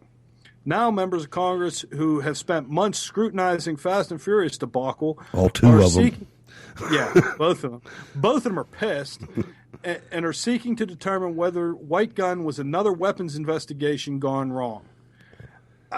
My opinion is yes, it has. Apparently guns got away again. Go ahead. Yeah. Apparently guns got away again, said one source close to the investigation, led by Representative Darrell Issa. We say his name a lot on this show. He's a good guy, man. Thank goodness for him. Senator Charles E. Grassley, another name that is used quite a bit on this show. How many got into Mexico? Who knows? Officials from the Bureau of Alcohol, Tobacco, Firearms, and Explosives continue to decline to comment on whether any of the firearms that were lost in White Gun, but unlike Fast and Furious, they are vigorously defended the previously unreported White Gun operations as a well-managed investigation that produced 3 arrests and convictions. The 3 men who were looking to acquire military-grade weapons for a drug cartel, said ATF officials, who asked for anonymity because this case involves an undercover operation. This was a classic example of bad guys showing up at a location to get weapons that they desire, but getting arrested by law enforcement instead. In Fast and Furious, more than 1,700 firearms were lost after agents allowed illegal gun purchases in U.S. gun shops in hopes of tracking the weapons into Mexico. In White Gun, the ATF ran a traditional sting operation with undercover agents and confidential informants trying to snare suspects working for the Sinaloa drug cartel. According to internal ATF documents, including debriefing summaries and border task force overviews, White Gun and Fast and Furious both began in the fall of 2009, and the same ATF officials ran both cases. That's a little shaky right there. Yeah. McAllister was the lead agent. I don't understand why they'd run White Gun, which they said was a traditional sting, and then at the same time run Fast and Furious was the polar opposite of a standard sting. And you and I both know, and we documented it. Actually, we opined on it in the show, I believe it was back in June, if I'm not mistaken, that I believe on the very first mention of Fast and Furious on Steel City Resistance, we concluded that it was highly possible that this was done in order to bolster arguments to weaken the Second Amendment. And it worked, because now there's a law in all the border states that was just upheld by a judge that said in Texas, what is it? Texas, Arizona, New Mexico, and California. New Mexico and California, that if someone goes in and buys 2 automatic weapons or 2 semi-automatic weapons in the same day, they have to be turned into law enforcement. Yeah, that's ridiculous. I mean, and I think it's going to be corrected. We just have to get this right in 2012 in the election. It's just absolutely, it's imperative that anybody but Obama or Paul gets elected president. Imperative. Now they're going to run a little sneaky Pete thing here that's been getting set up for the last year or so. I can't remember the initial organization's name, but it was something about being having consensus. But it's Operation Elect is going to run. I forget, Alan Simpson, I believe, to try. They're going to try to run a third party candidate to siphon above and beyond Ron Paul or the other guy, Raymer, or whatever his name is. But this is a concerted effort to get Obama reelected. So we're going to be dropping mortars on it. We're not going to let this just sneak by. I saw the first report of it, of somebody actually running, that said Alan Simpson was going to run, which he has some conservative following. Not much, I don't think, anymore, but he was on the debt committee, if you remember, the debt commission. The only one that could actually, I think, that could actually influence the electorate would be if something like, a real heavyweight, real Republican heavyweight would jump in and like say, Sarah Palin. Sarah Palin comes in and says, I'm going to run as a third party. That would definitely siphon off too many votes. And I think she's too patriotic to do that. She understands what that means. Yeah, and I'm sure that if she decided that she wanted to vote, she would have jumped in when she had the chance. I'll tell you one thing, though. If this doesn't go the way it should during this election, I mean, with the vast amount of defections from the Democrat Party, when conservatives are the largest self-identified group in America right now, if it doesn't go right, it might be time for a third party after the election. Hey y'all, this is your man Roderick, the host of the Black Patriot Show, and you're listening to Whbj Digital Talk Radio, where we are the media. Keep it locked. All right, ladies and gentlemen, I hope you're enjoying the episode of Steel City Resistance, SCR number 53. I got a message from the West Coast Control Room and said that there would be there is some interest in participating in the party line again. So there are 20 minutes and 42 seconds left in this episode. Don't do it now because I haven't set up the infrastructure at this point. I will after I return to the program. But write this down, 412-206-6208. After this episode of Steel City Resistance, in approximately 21, and there's a commercial, 22 minutes, we will be opening up the party line for 15 minutes.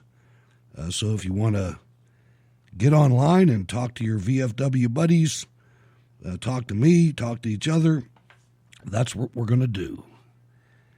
Back to Steel City Resistance, Hutch Bailey Jr. and Ward Miller, January 2012. Leading up to the next election, when you have 4 years to really build it. Well, yeah, and you could actually build the Tea Party, or a real grassroots foundation. Yeah, Republicans beware, man. Republicans beware. We're watching. We're not party traditionalists like you've been used to, that have been giving you the tea and crumpets and cocktail circuit for the last 100 years. I'll tell you that. We're working guys with a bad attitude and a love for this country, and that's what we look for. And not giving a shit about the party. That's right. I get something. We said that from the beginning. That was in the show notes on show number 1. We call a pig, whether it's a Republican, Democrat, Independent. It doesn't matter. If you screw up, we're gonna take you to task. 2 + 2 must always equal 4, all the time, every time. I get a letter from the RNC and it goes directly in the trash. I'm not having any parts of it. When I donate to candidates, and I do. When I donate to them, I donate to them. You don't need to launder my money for me and send it to fucking Arlen Specter or something like that, like you've done in the past. Those days are over, I'm telling you. Let's see here. The agents focused first on Vicente Fernando Guzman Patino. Why they gotta have so many names? A cartel insider who is identified as one of their weapons purchasers and who often used code words and phrases, saying 57 for OK, for instance. In fall 2009, the ATF team sent an undercover agent posing as an arms dealer to Guzman Patino. They condensed it down a little bit for me there. Photos of weapons, including a Dragonfire 120 millimeter heavy mortar, were emailed to his Superman 6950 Hotmail account. Superman. Closing 92. He's in the cell. I'll tell you something happened in Virginia that's really disturbing to me, Ward. I don't see how you can change your rules. It shouldn't be that hard to get on a primary ballot. I mean, this is the United States of America, and everybody's supposed to be able to run. But they tricked the rules up so bad in Virginia that Rick Santorum, Newt Gingrich, Rick Perry, and John Huntsman have all failed to get on the ballot. Yeah. There's a problem there. Well, here's the thing. What they said was you have to announce that you're going to be running, on that ballot so that when they can get the ballots printed for the absentee ballots. They got to get the absentee ballots printed. So you have until a certain date to announce that you're going to be running in Virginia in order to get your name on the ballot. Well, apparently Mr. Santorum, Gingrich, Perry, and Huntsman failed to hit that date, and then they came back and said, oh, wait, we screwed up. We didn't make the date. Add us now. And they actually had they sued to be on the ballot, and they lost. I mean, Virginia has been a tough ballot to crack because the state requires campaigns to collect signatures from at least 10,000 registered voters. Romney and Paul were the only ones who made the ballot for the March 6th primary. Perry sued and was later joined in the lawsuit by Gingrich, Huntsman, and Santorum, but on Friday, a federal judge in Richmond refused to add them to the ballot, saying the candidates should have challenged Virginia's primary qualifying rules earlier, which is kind of goofy because I think they were trying to make the grade, but they just came up short. I guess one of Gingrich's campaign workers had some faulty signatures or something like that was one of the issues. Santorum is the only major candidate who will be left off the ballot in the District of Columbia primary, April 3rd, big deal. Says Paul Craney, executive director of the D.C. Republican Committee. The party provides 2 ways to get on the ballot. This is ridiculous. Pay $10,000 or pay $5,000 and collect signatures from 296 registered Republicans in the heavily Democratic capital city. It's not easy, but it can be done if you are a serious presidential candidate, Craney said. Also, I guess Santorum isn't a serious presidential candidate's what he's saying, or what? Guess not. Well, here's the thing too. I mean, I agree with you what you said at the beginning of this. Anybody should be able to run. For me to get my name on the ballot, I should be able to go to the head of voting registration or whatever the organization is. Say, hey, you know what? I think I'm going to run for president. And if I'm a citizen, I'm in. Put me on the ballot. You shouldn't need anything else. I mean, there's a reason why these guys didn't get on the ballot. It's because they didn't have enough money. You shouldn't have to pay. I agree, 100%. But that's the reason why. There's absolutely no. I can't understand where. Okay, you can get in if you give me $10,000, and it's $5,000 if you go out. How are you going to find 300 Republicans in D.C.? You ever been to D.C.? You can't. You'd have a hard time finding 30. I mean, that's Oh man, I don't know. That's not healthy. I don't think. I really don't. I think that I think Mitt Romney and Ron Paul should have stood up and complained about that too.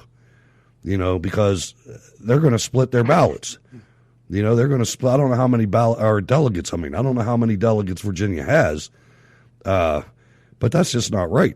I mean, there should be some kind of reprieve or something when these guys are as high as they are in some of the polls. I mean, they're not winning them, but surely Santorum and Gingrich, at least those two. I mean, Perry's under 5%. You know what I mean? Perry's toast, man. I mean, Perry's toast, and so is Huntsman. Yeah, Huntsman's ridiculous toast. I mean, he spent everything in New Hampshire and didn't even win there. I mean, he didn't win. He didn't even make win place or show. I think he did make third, didn't he? Or was that Paul that made third? Paul made third. Paul. Or was it? I don't know. Anyway. Yeah, Ron Paul made third. Or Paul was second. Paul was second. No, actually, he wasn't. Not. Oh, in New Hampshire. Yeah, New Hampshire. I was thinking Iowa. Yeah, Huntsman came in third. He had like 27% or something like that. He had enough to mess up the apple cart. That's about what it is now anymore. I mean, it needs to be a 2-man race, plus Paul. Yeah, that's what I'd like to see. I'd like to see Romney fighting Santorum and Paul, or Gingrich and Paul, or Perry and Paul, but one of them.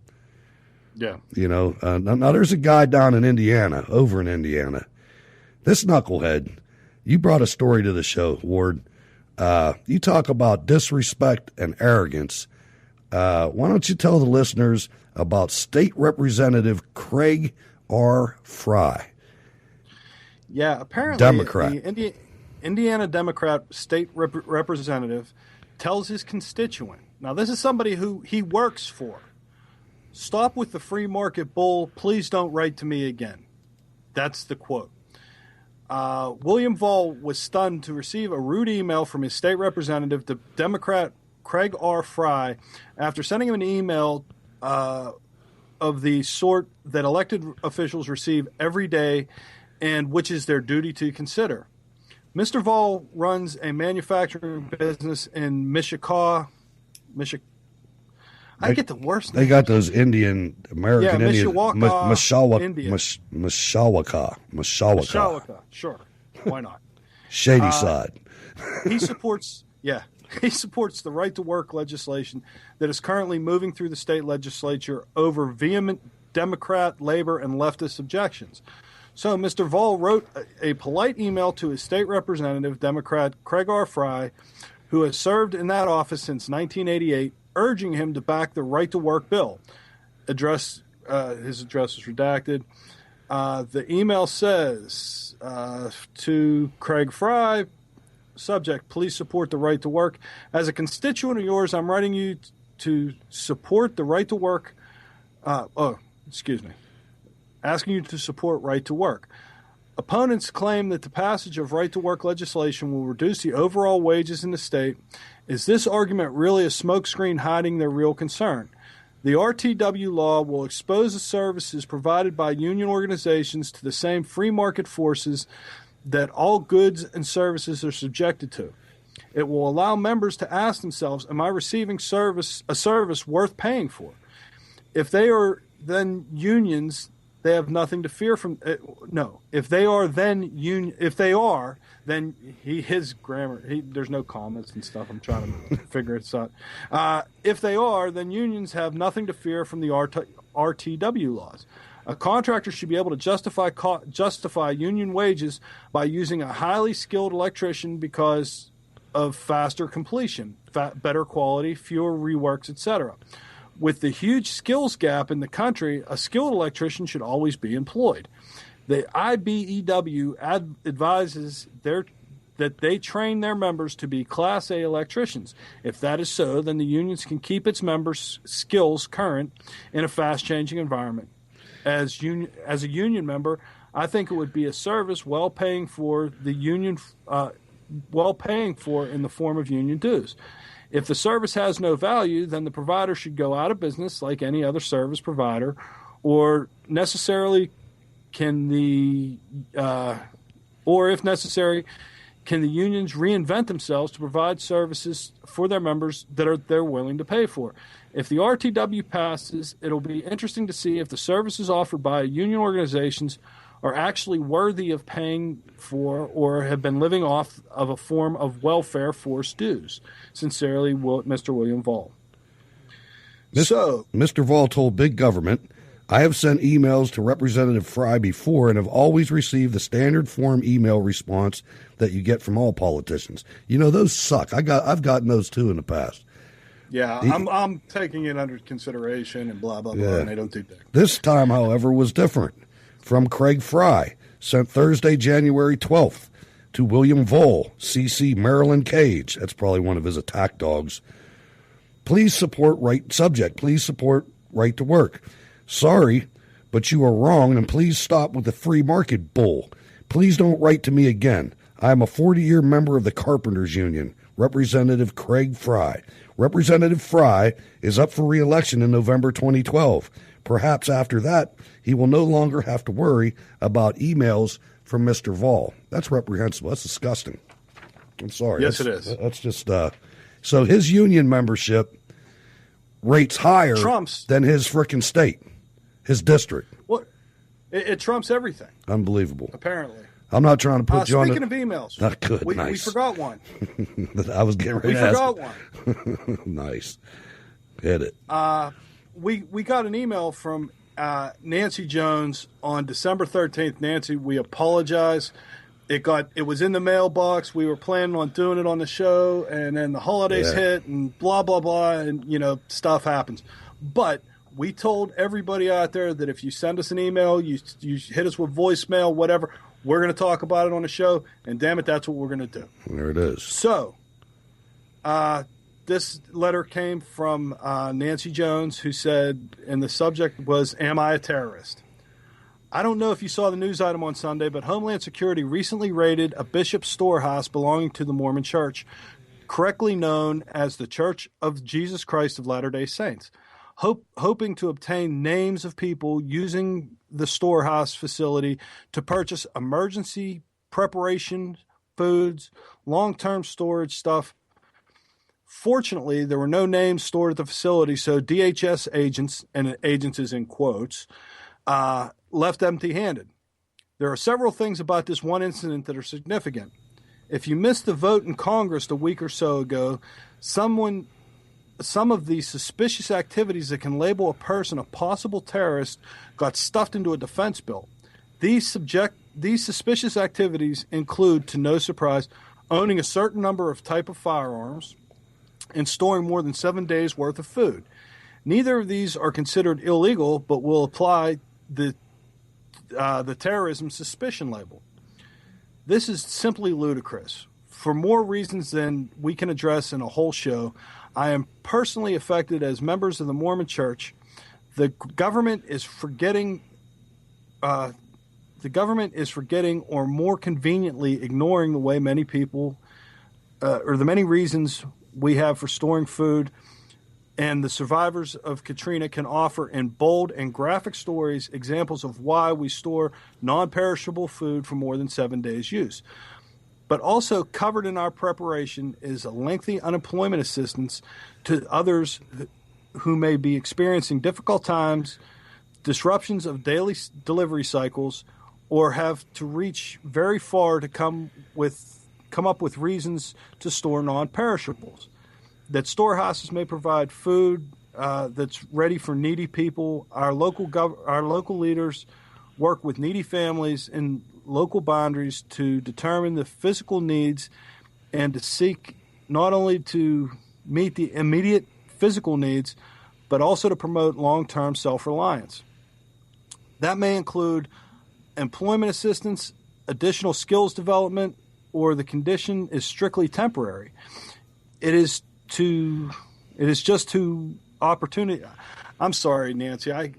The print on this is really little, and I'm struggling here. I mean, it's a good point, though. I mean, it's yeah. The Mormons have been doing this forever. I mean, they store food, and I think if you don't store food, I mean, that's on you. I mean, all you have to do when you live in Pittsburgh is go through 1 3-inch snowstorm to understand that the shelves at the supermarket go bare pretty quick.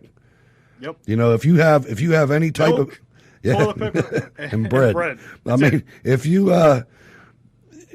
experience any type of stoppage in the transportation infrastructure, or even if the Teamsters would go on strike, great Americans that they are, you got problems. And if you can't take care of yourself, and in addition, not just yourself, it's not just a Mormon thing, your neighbors. You know what I mean? If something bad happens, somebody has to be the Rock of Gibraltar, and some of us have to be that rock. And I won't even go into the weapons because they can just like lock me up right now. You know what I mean? But I did want to read the last line that she wrote.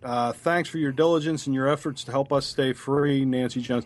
Nancy, we really do appreciate the fact that you sent us this email, and I wish I could have done the whole thing, but it's late in the day. Yeah, we got about These old 30 eyes seconds. are struggling. We appreciate your comments on Facebook. We're just glad that you guys are enjoying the show, especially the ones that have been highlighted that have taken the additional time and effort to contact the show. We appreciate that. You can call the show at 412-254-3750. Like Chris just did. Yeah, excellent call. We always love to do that, and we'll cut stories out if we have to fit in interaction with you guys. We would ask you one thing. If you could tell your friends, like-minded individuals, or even better, if you know any liberals that want to listen to the show, maybe we can, turn them around a little bit. We'll give it a shot. This certainly is not a propaganda show, because, I mean, if somebody that's claiming to be a Republican and a conservative isn't, we'll talk about it. I mean, you look at our current field of presidential hopefuls right now, probably none of them are completely conservative by any means. I mean, they're close, but politics is an ugly business, and sometimes you have to vote for Arlen Specter to get the Supreme Court justice on the court. That's just the way the system works, and it's kind of designed that way. I mean, it's supposed to be not all skewed to one end of the political spectrum. The problem is that the spectrum has shifted so dramatically that in order to get back to anywhere close to where the founding fathers wanted us to be, in today's definitions, that means far right. But it wasn't always the case. This country used to have a different type of character than it has now, as we spoke about the snow shoveling and the going to church and the whole 9 yards. I mean, it's a different country now, so the definitions are changing. Anyway, let's wrap it up for this week. We appreciate everybody spending an hour of your life, letting us into your life for an hour. And we hope you're going to enjoy the SCR TV. We've enhanced some of that. And it's not the way it's Hutch. Hutch has busted his ass to get this SCR TV off the ground. And check it out. If you enjoy the regular podcast and you like listening to us, you can't beat seeing us. Yeah, we are some handsome devils. No question. I got the shadow off of my face, too, so whatever that's worth. Email the show, steelcityresistance@gmail.com. What else we got, Ward? I'm drawing a blank. We got the website at steelcityresistance.blogspot.com. We also have a Facebook page, facebook.com/Steel City Resistance, and you can go there, drop us a line. Ward's the main guy there. You're the Facebook guy. Yeah. Yeah, I do a lot of Facebook stuff, but Hutch posts a lot of stuff. Oh, I post it. Pre-post from Twitter, so we get stuff in there from Twitter. We get stuff from all over the place. The website's really nice, too. There's a lot of articles in between shows that we like to put up there that are really, really hard-hitting. Yeah, and sometimes a lot of them are videos. We don't post a whole lot of a lot of stuff for you to read. We post more stuff for you to watch and listen to. If you want to read, go to the show notes links, and that's what was it? 5,000 words of this week's script are in there. Yeah. But anyway, literally. But if you don't have anything else, Ward, I guess we're going to talk to you next week. No, we are good to go. All right. Good night, ladies and gentlemen.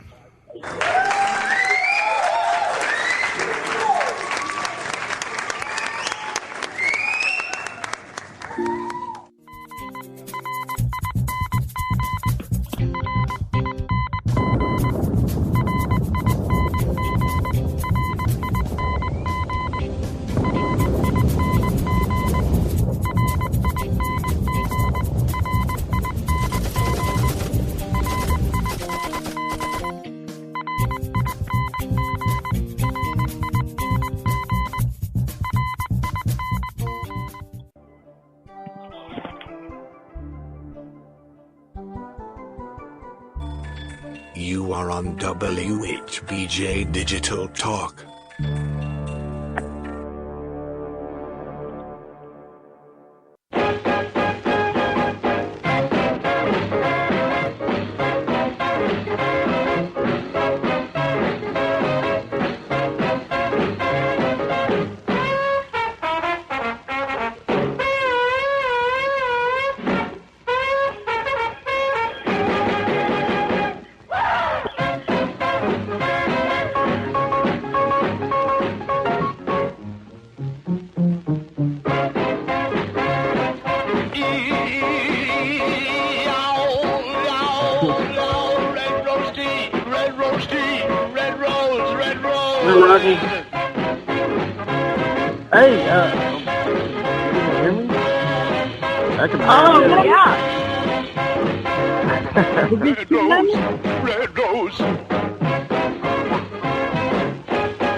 All right, stand by.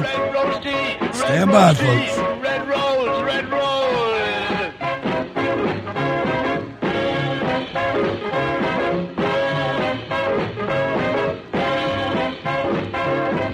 Red rose, red rose.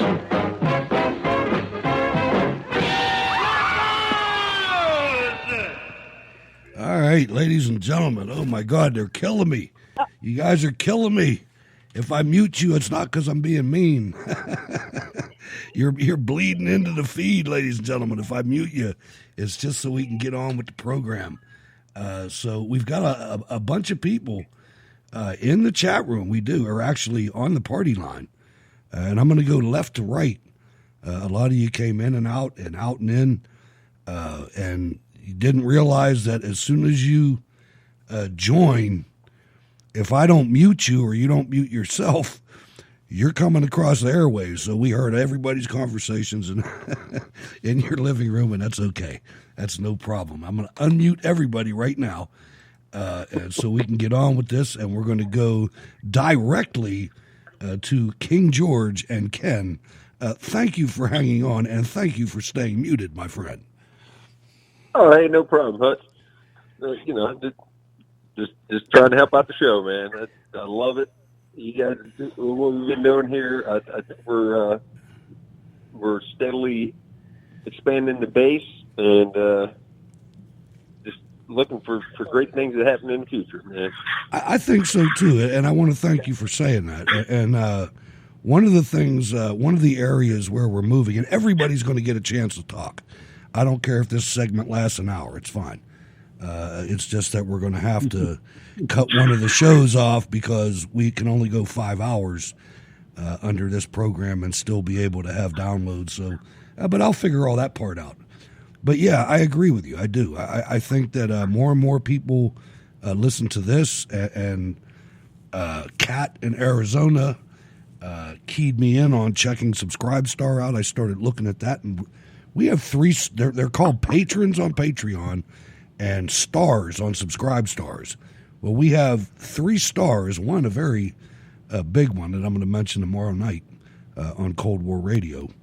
But incidentally, I need 2 more on Subscribestar, or I can't touch any of that. You have to have, I never read the fine print, and you have to have 5 stars to be able to participate in what anybody else donates. I think that's ridiculous, but I understand, I guess. We'll see. But I want to thank you for everything that you do, Ken. I mean, you consistently sharing the show. I love your references to Baltimore radio. I mean, that's one of the flagships of conservative talk radio. What is it, WMAL, right? Yeah, it's actually out of D.C., but... Right, okay, but there's not much difference between... I mean, it's pretty close. Pretty much. So what did you think, and we're going to go to Rocky next. But what did you think about the President of the United States and his just alpha male move going across the 38th parallel into North Korea? And before you answer, I just want to tell you that from 1983 to 1985, I was in the Republic of Korea at the very height of the Cold War. They preached to us that we had about 7 seconds to live if the balloon ever went up. And that's how we lived, baby. And to watch that man go across there with Kim Jong-un, who's an asshole, but still, it was a monumental event that blew the Democrats' heads off, blew the establishment morons' heads off, and I just wonder how you felt about that. Well, I'll let you tell me first. Well, I mean, I didn't really catch too much of it. I was busy, hanging out with the neighbors last night. We were kind of partying like we normally do, but yeah, I did catch a few, tidbits of it on, from a couple feeds that I have on Facebook and this and that. Because, Facebook is pretty much where everybody gets their news from, or, some sort of social media. I don't sit in front of a TV and watch it. But, I mean, yeah, what a bold move. I mean, when you hear for years and years and years, we can't do anything with these people. And then, here we have a guy that's, built a multi-billion-dollar business. This is, hey, we'll go over here and see what happens. Make a deal happen. And in the one hand, he has the candy, and in the other hand, he has the nuclear bombs. I mean, it's like the guy is playing it perfect, Rocky. I mean, this is something that when I watched this, the last time that Clinton went there, but it was a little cheesy. But when Ronald Reagan went there, he went there 2 or 3 days before I arrived at my battalion, and he had a 2nd Infantry Division, jacket on, a tanker's jacket, and it just that was amazing. But he sat on our side of the border with binoculars, as did Clinton. Now Clinton, they caught him. He had the covers over the lenses of the binoculars, if you remember. Yeah, I thought it was really, whether it leads to anything or not, right. That was a very, very powerful, where he goes, walked into North Korea, and little Kim walked across with him, and that's what what the news hasn't been showing you is how much President Moon in South Korea has been working exactly with Kim Jong-un. And don't forget President Xi. Don't forget the president's economic team, which this is the first president that ever elevated people like Kudlow and the Commerce Secretary and our Lighthizer. I mean, he's taken all these negotiators and these economic people and put them on the war team. And by God, everything's working. And the one thing that really cracks me up is you got John Bolton, with the powerful mustache, and he's just the warmonger. He's the warmonger. He is. He's gonna create World War III. But he's not in charge. That's exactly who we need. Right. To be, just a little puppet of President Trump. Because the difference between now, Rocky, and when we had people like this in previous Republican administrations, is the difference now is the president has determined, oh no, hell no. The State Department and the intelligence community is not in freaking charge. I am. Oh, yeah. No. The president now reaches down between his legs and feels big balls and says, hey, I think I know what to do now. Absolutely. So Marlene, how do you feel when you see this guy? Because you guys on the West Coast are the most vulnerable when it comes to North Korea and China, for that matter. But that's true. How does that make you feel when this guy just breaks all the molds and goes over there? I mean, I have to coin the phrase, like a boss. Mm-hmm. I absolutely love it. I love the fact that he has enough chutzpah to go over there and say, okay, let's get something done here. I mean, I didn't really watch any of it, but... you guys have to. Great. If you didn't see the actual footage of the president going to Panmunjom, which is at the 38th parallel, it's administered by the JSA, the Joint Security, I think it's agency, and I'm not even sure if they still administer it because when I was there, it was a long time ago, and they've since withdrawn the 2nd Infantry Division from there, but it doesn't really matter. If you see this on YouTube, and it's on YouTube, it's out there. Go to my feed. Go to my feed. I mean, I shared it. But when you look at the when you look at the North Korean journalists, and they're all about 5'2", these little people, because they haven't really been eating too good lately. But you look at them scrambling. You look at them scrambling, getting these shots. They know how damn important it is, you know. And let's be clear. This is all about the negotiations with China. This doesn't have a damn thing to do with North Korea. Nobody gives a damn about North Korea, except for the leftist media and people watching circuses. North Korea is nothing. It's all about China, and it's all about the big panda, as they say, and things are looking pretty strong, Val, I got to tell you. I wonder what it looks like from Florida. Well, it's very inspiring, but I'm insulted because I'm 5'2". Yeah, but you're a woman.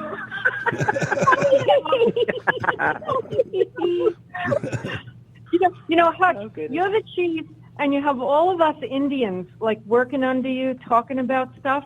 Right. I was at a Women's Republican meeting here in Florida the other night, and I've got all these people in their 50s and 60s that are doctors and lawyers, and they're like, how do you get that show? Show me how to use the iPhone.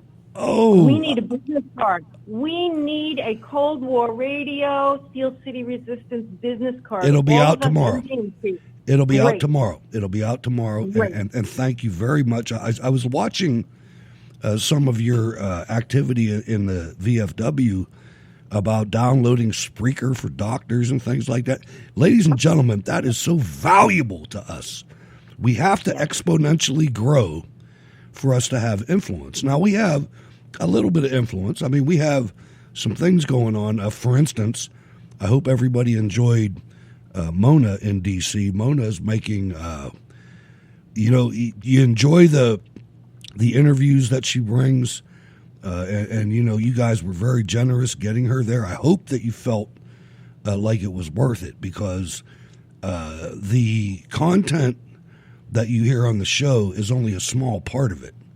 The most important part of it is that she's out there and she is our face to the media and to people that are making decisions. And I don't know if I've put pictures on in the chat room because I want you to see we got a good face out there, man. I'm telling you, she is a great person that's doing great work, and that's the most important thing. But we do have at least one more interview tomorrow night from the creators of the event. So did you think that we got that it's worthwhile doing those things, sending Mona to these events, Val? Absolutely. You need these New York City brains and minds, and I come from there. And we're very good. We've been trained in our particular culture in New York to make connections. And I think she is doing a fabulous job, and I totally support her doing, yes. All right, good, because that's the way I feel, too. The only thing that shakes me a little bit, and I know this is going to happen, and quite frankly, it's okay. somebody's going to grab her, man. They're going to take they're going to take her from us with a quickness, and I would not blame her one bit because this show doesn't pay too well. I mean, it's nice every now and then, but on a regular. Marlene and I are going to just have to jump in and do it. Yeah, that's true. We'll figure it out. What? We'll figure it out. Oh, I will. I will agree, though. I do think that Mona is doing one whale of a job. That girl is awesome. She really is. Do you like one of the things that I asked her to do, and I was hoping she was going to get an interview with Joy Villa, which she may yet. I have to talk to her. I had to reboot my phone. But do you guys like, and you know what I'm going to do? I'm going to skip our lovely ladies. I'm going to go back to Ken, and I'm going to ask you, do you like the way Mona interjects like the fashion segments of her interviews? Well, I mean, they say that culture is, downstream of politics. So, I mean, you've got a very young face, and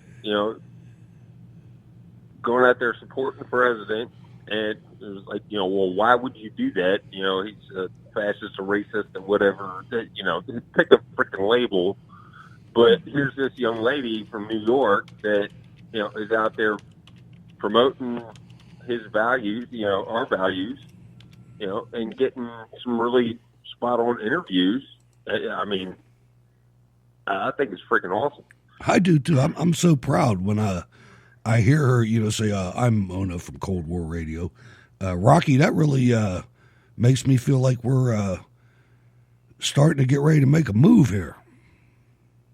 I think you're absolutely right. And to reflect on the question that you asked Ken, she doesn't push her fashion questions. It's not all about that. She sticks to the core, and when she's talking to someone who is fashionable or something like that, then okay, yeah, she asks a couple questions about that. But other than that, I mean, she's more to me. She's more very dead set on getting down to the real good questions. And if she goes off on fashion or something like that, which I actually haven't heard her do, to an extent that she messed around with it a little bit. I think she. But in all fairness, I asked her to do that because I know the demographics of the audience, and I kind of like it too. And you're right; it has to be in the right context. It has to be the right person that she's talking to. But if you look at her, you can pretty much sum up the talent when you look at Mona's email signature, which is a picture of the White House with some like stiletto heels in front of him, man. I mean, John V, also from Oregon. Sign in, please. Hey, John. Yeah, I'm here. I just wanted to give you guys an update. You better have that banjo tuned up, John. I saw that you called in. And you hung up for whatever reason, and who knows? There's all kind of reasons. But I wanted to make sure you knew you were welcome in there. Oh, I knew I was welcome and everything. I was just going to give you guys an update on Portland, Oregon. I was up there yesterday for a concert. This is a dangerous situation in Portland going on right now, boy. This is a dangerous situation. Anyway, go ahead. Anyway, we had to park downtown Portland, about a mile away from where the concert was. And we get back in our car to the truck and start heading home, and we're driving along, and all of a sudden there's a naked lady drives by on a bicycle. I love when that happens. And then, and it is heavy traffic and everything, and then about a few minutes later, there's more people driving by. I guess it's the annual Ride Your Bike Naked thing up there in Portland or something. Oh my God. All right. As long as it wasn't Roseanne Barr riding along. You didn't like You didn't get any dents in your truck or anything on, going. No, I didn't get any dents or anything. But matter of fact, most of those people you would really don't want to see. Right. They got they got those big bikes. They got those Korean bikes with the extra suspension. Yeah, I know what you mean. But I tell you, it was a great concert, and we got a little extra show there at the end of it, I guess. Can I interject for a minute here? You absolutely can. Okay. I wanted to bring up because this is in Portland, and Andy who is a reporter, was beaten by Antifa yesterday as he was trying to, report on their protests, and he's currently in the hospital with brain hemorrhage, a brain bleed. Whatever the hell that due is. to that beating. It's a concussion. Yeah, you're bleeding. You got this is not good. So this is actually a very serious situation where, and he's a reporter who he just tries to report on things happening in Portland. And let's talk about the important aspect of this is that the city government in Portland, Oregon, from the mayor down to the police chief. And the district attorney and everybody else, the cops stood down. And I got to tell you, ladies and gentlemen, and I am telling you this for my own personal rules as well.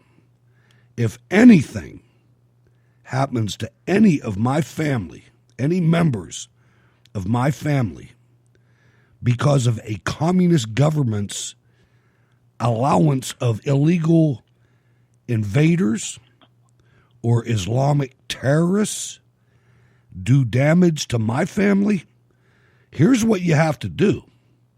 All right, are we in a war? Rocky, are we in a war right now? Is America in a war against, maybe it's not a shooting war yet, but it's obviously a brain bleed war with the left, with the members of Antifa, terrorists in the Democrat Party. The Democrat Party supports Antifa. If anything happens to you or your family or anybody that you know, if I lived in Oregon right now and I was that Vietnamese guy, Vietnamese American, I don't know how you do that, but if I was I would gather my resources. He's already got a GoFundMe started by Michelle Malkin. I would take every dollar of that and I would sue that freaking communist mayor. And then I would sue the governor. If you don't go against them financially, you're never going to beat them. That's how you get them. You sue the mayor. You sue the governor. You sue the attorney general, the people that are charged with maintaining law and order. Go ahead, Rocky. Oh, no. You don't want to hear what I have to say. Yes, I do. Oh, go ahead, Rock. 10 seconds. And I got no. I don't want to implicate myself. He'll be back. Marlene, your thoughts. Marlene, your thoughts. Yeah, I would definitely go for and John next, because you guys are both there. But I wanted to add another bit of weirdness. I don't know if John saw this. He was probably out of town, but I was coming back from running around on Saturday, and they were over by our federal courthouse. We had a few little protester people. They were protesting the detention of children at the border, and there was a picture in the paper of these little kids. They must have been 3, 4, in what looked like a dog cage. And I'm like, give me a bloody break! How freaking stupid! President Trump is torturing. President Trump. There they go again. President Trump is torturing little kids. Crazy people. President Trump is torturing little kids. Just all you have to do is listen to President Jimmy Carter, who never did Right. anything good for the United States of America in his entire life. No, he didn't. Yeah. At all. Valerie Boca Raton, you're watching this from the Southeast. You're watching this occurring in the Northwest. Your feelings? I am so goddamn angry. I could, and you can fill in the blank. But you know what? Down here in Florida, I think the masses are going to end up here soon because of the weather, because it's warmer. They can't survive in the cold Northeast or where some of you guys are. And they're going to head down to this area. And I'll tell you, I'm really concerned and I'm on fire about it. I agree with you. We should start suing, because not only suing our government for money, but the reason they're getting away with it and doing it is because they are getting money. And we need to sock it right back to them in exactly the same way. And John, you're right at ground zero on all this. How is the local media in your area covering this? Because, in my opinion, I would take the vitriol from Val in Florida, and I would place it dead on the executives at these media corporations. This is an active movement to overthrow the constitutional republic governmental system of the United States of America. I mean, who's going to pay? And yeah, you're right. And I was going to say that actually, where we parked in downtown Portland, we had to walk through homeless people, all the way over there to the concert site. And it was so bad that you had to park. Park that far away. Whoa! It was only about a mile away from the motor center, but there was tents and everything set up. That's crazy. Do they have trams or little shuttles or something? Well, we walked there, but we took an Uber back to the parking area. Okay. But yeah, it was. I wasn't gonna have both me and my daughter walk back through that stuff because it was really. I mean, there was people, there was tents and everything everywhere down there, and it's just bad, almost just as bad in Eugene, but I think Portland might be a little worse. I think so. Hey, listen, all right, so we got Portland is worse. What we have on the party line tonight is Ken from King George, Rocky, Marlene, Val, and John. Ken, pick up the mic, and I'll be right back. Oh, okay. Yeah, you were talking about Antifa, and and pass it to somebody else. Pass it to somebody else when you're done, and I'll be right back. Okay. Yeah, you were talking about Antifa earlier, and here we got a sitting senator in Virginia, Tim Kaine. His son was arrested in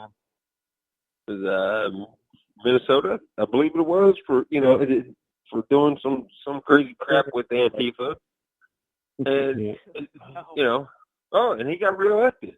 It's no different than Marion Barry up here in D.C. Gets thrown in prison. Was it Bitch Set Me Up? And after he gets out of prison, they reelect him. What the heck is wrong with people that they seem to have to gravitate towards these criminals and want to throw them into elected positions? I don't know. What do you think about that, Rock? Ken, well, what I think you're saying is, their attention spans are so short that they don't remember anything. I mean, good Lord, did you watch the debate, the second debates, and Joe Biden looked lost in the sauce, dude. He did not know where he was. And then Kamala Harris calls him a racist, and he's like, my time's up. Yeah, cut himself off. Seriously. Never seen a politician cut himself off before. Yeah, oh, that's funny. Really? But that's All right. that. Nobody else. Okay. So we've all we enjoyed the first two rounds of. Actually, it was only the first round of Democrat debates. I mean, can you imagine that these people are collectively committing suicide the way that they are? I mean, Marlene, it just makes me wonder, if unlimited medical benefits for illegal aliens and open borders and open borders. I know. And then was it one of them? Then she realized, oh God, I don't think I did that. Oh, Right, and it's not just her; it's all of them. I mean, I know. There's no way that President Trump is not going to let any of them get away with this. Whoever ends up in front of him is going to own all those comments. Hopefully he will rip them to shreds. Oh, he will. There's no question But I'm going to love it. No question in my mind. Drooling. I think he's drooling right now. I do too. It could be, though. He's drooling for this. I mean, it's sad that what you're watching. Now, it's not really sad because Joe Biden is a complete scumbag. I mean, this guy has been a criminal for his entire life, man. I mean, he's been horrible, and I could tell you some ways. This guy, he was caught up. For those of you old as me, Joe Biden was caught up in abscam. I mean, this guy's been a criminal from the very beginning. Let's go to Richmond and welcome Regina to the party line. Hello, Regina. Regina. Hello, how you? Oh, we're doing good. What's on your mind? What would you like to tell? We've got like 5 other different VFW members on here. You've heard them. Talk to them. Oh yeah. I was listening to listening to y'all talk, so I can figure out what topic that I can help y'all with. All right. Well, we're just glad to have you on here. I mean, how did you feel when you saw the President of the United States walk over the coveted 38th parallel and become the first president of the United States to set foot in North Korea? And I mean, he set foot like a boss, like he owned the damn place. Oh, he did. I watched it. I stayed up and I watched it. And I watched all the reporters act the fool. And I'm like, what y'all acting the fool? I know it was historical, but y'all need to get out the way because I think the new press secretary was out there screaming at everybody. she got accosted by the North Korean guards. Go ahead, John. And the new press secretary was pushing those guys out of the way, so she could get her shots, it sounds like. I was kind of impressed. I was kind of proud of the, not CNN, but the rest of the press that were like, oh, get out of the way. You're in the shot. And there was even a couple expletive deleteds going out there. There was a couple curse words. But we're going to welcome Ralph. Oh, wait, I better listen to the music. I don't think, is Ralph, you on yet? Yes. Okay, Ralph's on. Hey, Ralph. From Missouri. Hey, Ralph. What's up? Hi, Ralph. Yeah, I was happy to see Trump go across the 38th parallel, even though every time him and Kim get together, the media starts out with the same old crap about, it doesn't mean anything, he's not getting anything, and he hasn't gotten anything, but yet we ain't fired any missiles or anything yet. It's like this is not going to happen overnight. And right. For those remember history, if it wasn't for Billy Bob Clinton, little Tim and his family wouldn't have the nuclear firepower that they've got. And you're right. You're right about that. These politicians in both parties have been, the Bushes were disastrous when it came to Korea. And I think they did that in spite, in case you don't know, the Bush people, all of the Bush people, from every Bush family member on down, hated President Reagan. And when President Reagan was done with his 8 years, they immediately, George H.W. Bush and Dana H.W. Perino from Fox News immediately started dismantling everything that President Reagan did. And thank God, President, and I lived through it. I'm telling you, I watched George H.W. Bush's Assistant Undersecretary for United States Army Reserve Affairs gut the Army Reserve. She took all the combat forces out of the United States Army Reserve, all the infantry, all the armor, all the artillery, and they're still not in the Army Reserve. And that makes me furious, but it is what it is. It's still like that to this day. Oh, I don't disagree with you, but I could tell you one other thing. In Iraq, when we went into Iraq the first time and took over the place, I believe the guy's name was Tom Brennan or John Brennan that got put in charge. No, not John Brennan. That was oh damn, I'm trying to remember his name. It wasn't Brennan. Brennan was the guy with the CIA. Yeah, it was CIA and all that, but it was Bremer. Yeah, Bremer. Paul Bremer. Right. Well, he turned around when we took over. Idiot.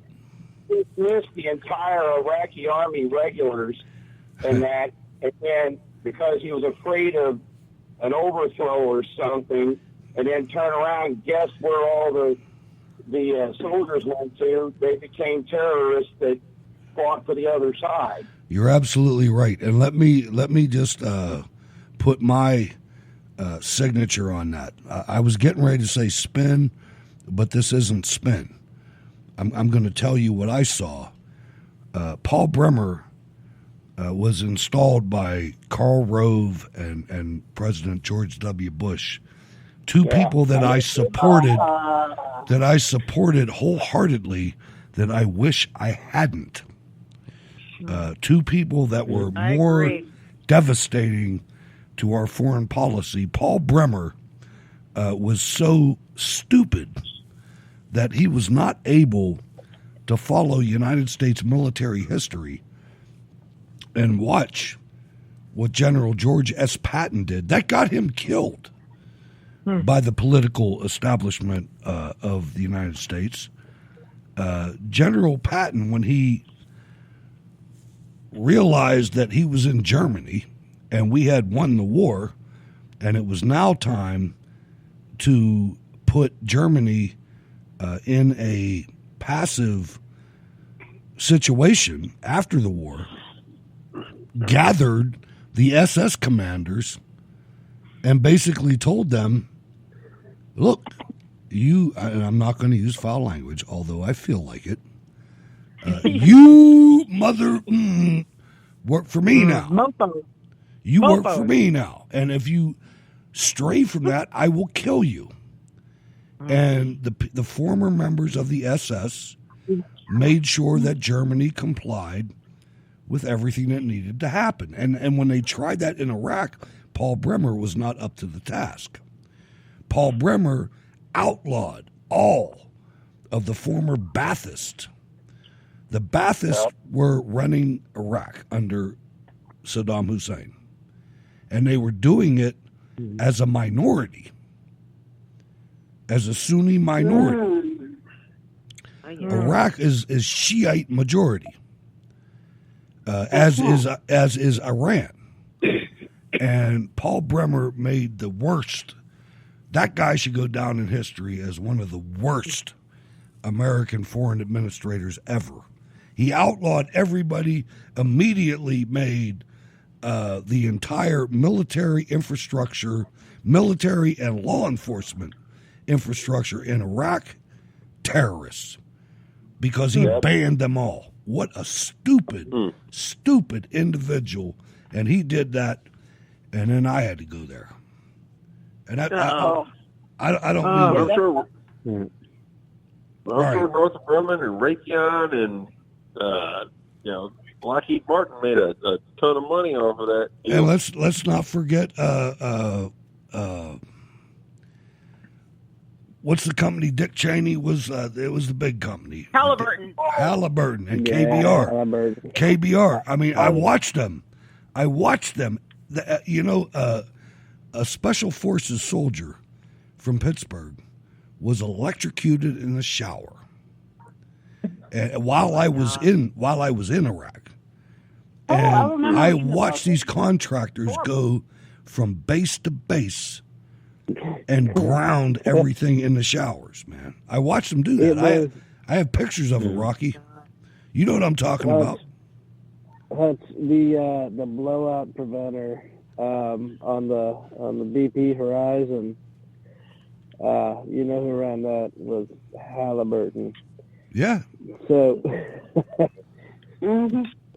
now I don't want to take anything away from a company that has the capabilities that they do, because there have been times where we have needed them, but the Bush administration corrupt as hell, and I'm still pissed off that Liz Cheney has a leadership role in the House. That should not be. She's only been there for like 2 or 3 years. And Liz Cheney is the enemy of the United States. Trust me. She's part of this. Because she's a dyke. Well, that too. She could be if she wants to be a carpet muncher, that's okay. I don't, because you know me, I'm like, I'm okay with that. She's just, I have no problem with her being gay. I do. I'm just saying she's there. She's there to be a virtue signal. Yeah. Say, I'm still trying to. How does our party allow her to be in a leadership position when she's been there 2 freaking years? Come on, man. That's like I'll tell you what that's like. That's like putting Trey Gowdy in charge of the ethics committee. It's bullshit. We got Mr. Grendel, who's the first openly gay ambassador to Germany, and Trump appointed him. And you know what? He's doing his damn job. And you know what? He also pointed out that the Antifa people in Portland ought to be identified as terrorists, because that's what they are. Yeah. Yeah. So that's who we should be looking to for support, because Liz Cheney, all right, you're a dyke, whatever. We knew that for years. You're not doing anything. Right. Yeah. All right, so I got listen up, guys. Listen up. Okay. It's 10 o'clock. It's 10 o'clock. I have 2 hours left of broadcast minutes. I think that the Black Patriot show, I'm going to have to drop it tonight. And the reason that I got to tell you, man, you got to stick to the 5-hour minimum. I have to stick to the 5-hour minimum, and I love Richard O. Jones.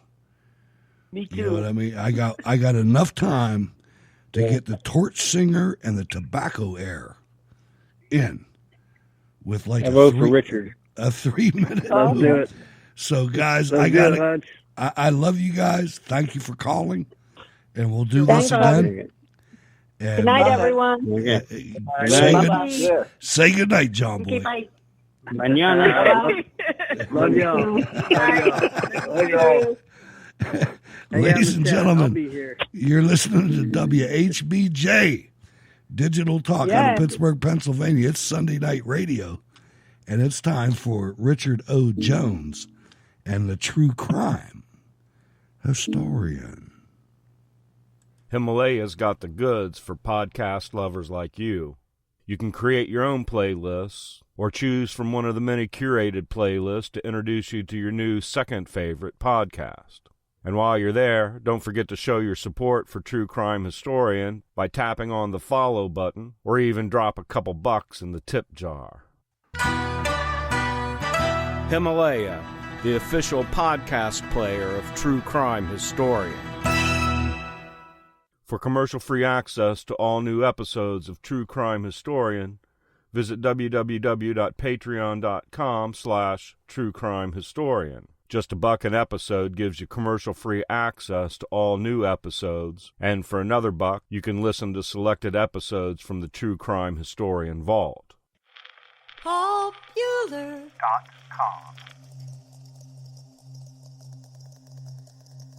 Winston-Salem, North Carolina, Wednesday, July 6th, 1932. Zachary Smith Reynolds, 20-year-old heir to the R.J. Reynolds tobacco millions, estimated at over $50 million, was reported dying in a local hospital early today from an apparently self-inflicted bullet wound. Physicians said he had no chance for recovery, the bullet having entered his head just behind the right ear and passed completely through and out the other side. Reynolds, his wife, the former Libby Holman, Broadway torch singer, Alfred B. Ab Walker, friend of Reynolds, and a young woman cousin of Mrs. Reynolds had spent the evening at Reynolds' home. Walker said that as they prepared to retire about 1 a.m., he went downstairs to close up the household and from a lower window saw Reynolds go out on a balcony outside his bedroom. A moment later, a muffled shot was heard, and Mrs. Reynolds screamed that her husband was shot, Walker said. Reynolds was said to have been seen on the balcony cleaning the pistol earlier in the day. Members of the household declined to hazard any speculation as to a possible suicide motive. Smith Reynolds, scion of the wealthy North Carolina tobacco family, recently made the first pages by his secret marriage to Libby Holman, Broadway's premier torch singer. The romance of the heir to the Reynolds tobacco millions and the Broadway actress became known last May 20th when they were discovered together at the Ambassador Hotel here. The couple had been married several months, it was then learned. The almond-eyed singer, who is 26, is 6 years the senior of her youthful husband. Their marriage took place soon after Reynolds' Reno divorce from Ann Cannon, daughter of a wealthy Carolina manufacturer. Under the terms of the divorce, Reynolds was reported to have made a settlement of $1 million on his first wife. He established Reno residence at the fashionable dude ranch of Cornelius Vanderbilt, Jr. Reynolds was well known as an aviation enthusiast, and prior to his marriage to Libby, he flew across Europe and on to Hong Kong in his amphibian with Jean Ossellant, French transatlantic pilot.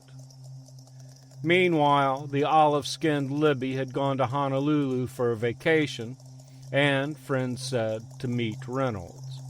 Although Reynolds declared he would never marry again, Broadway heard that he had threatened to kill himself if Libby did not become his wife at once.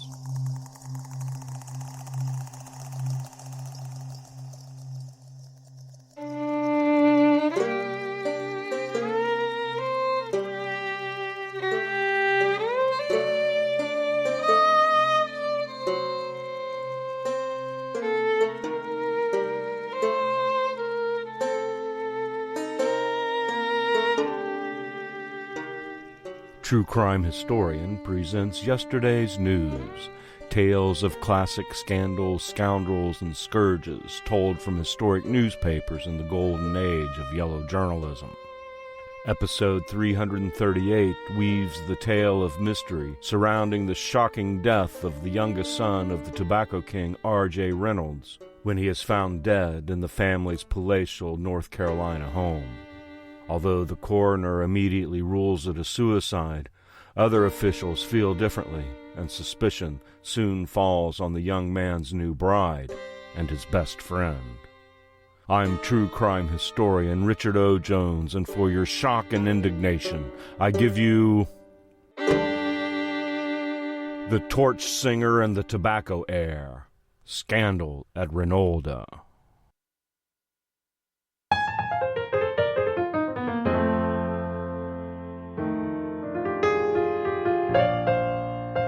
July 6th, 1932. Libby Holman moaned a new low note of anguish in a hospital room here tonight. Meanwhile, officials groped for an accurate solution of the mysterious shooting of her husband, 20-year-old Zachary Smith Reynolds, heir to $20 million, whose short but merry life was ended by a bullet at 7:25 a.m. today. While the Broadway torch singer and bride of 3 months gave vent to hysterical grief, the local officials hurried their inquiry. They rushed because to this tobacco town, the Reynolds family is what the British royal family is to the sleepy old village of Windsor in England. 3 questions remained to be answered and fully backed up by evidence. Was Skipper, as the young Reynolds was known to a circuit of Broadway nightclubs as well as the smart social set of Glen Cove, Long Island, murdered? Did the impetuous tobacco princeling who packed an airplane trip around the world and 2 marriages into only 20 years of life kill himself because $20 million bored him? Did he shoot himself accidentally while his torch-singing bride from Broadway waited for him in their bedroom?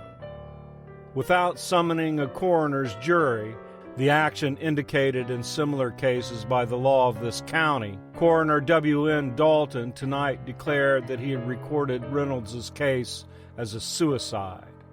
But despite the coroner's hasty action, the case is not closed. Sheriff Transu Scott made it clear tonight that he is keeping his investigation open because he found apparent conflicts in snatches of the story Libby Holman Reynolds told him during the day. He declared the husky-voiced songstress told him she was on the sleeping porch when her husband shot himself, but the bride from Broadway could not tell him whether she saw young Reynolds shoot or not, Sheriff Scott asserted. These facts are known about the tragedy which ended a gay 4th of July weekend barbecue early today. The guests were retiring about 1 a.m. in the Reynolds mansion and the cabins around it. It had been a merry, full weekend, and everybody was tired. Stillness settled over the scene of frolic and laughter. Suddenly, a muffled shot broke the night's tranquility. Let a guest at the gay party, who told the story on condition that his name would not be mentioned, relate what had happened. I'd seen Skipper on the sleeping porch outside his and Mrs. Reynolds' bedroom. I went to close the door downstairs. The minute I heard the shot, I sensed it came from the direction of Skipper's room and the sleeping porch. As I ran there, I heard Libby scream. When I got there, Smith lay on the floor. There was a wound behind his right ear. Libby had dropped beside him." Unquote. Party guests took young Reynolds to a hospital. More than 5 hours later, he died without regaining consciousness. He uttered no word whatsoever. Tonight, Libby Holman Reynolds, whom 1,001 men wanted to marry after she sang Moanin' Low in the first Little Show, was so overwhelmed by grief she could make no statement. Those who believe Reynolds may have been murdered by an assassin who invaded this estate have evolved the theory that he was terrorized by blackmailers. There is no direct evidence of this, but several suspicious circumstances have been brought to the attention of the police. For example, on the morning of July 4th, the following mysterious advertisement was left at the offices of the Twin City Sentinel by unknown persons. Quote, "Death hangs over me unless the man who was to phone me Thursday comes to my relief. No alternative. Guaranteed immunity. Readers, please spread this notice. Call phone used before between 12 and 3 p.m." Unquote. The strange and anonymous instructions were that the words, "Death hangs over me," be printed in large display type. However, so far as is known, this advertisement has not been linked with young Reynolds. It is known that the youthful multimillionaire left instructions for his airplane to be prepared for an early morning takeoff today.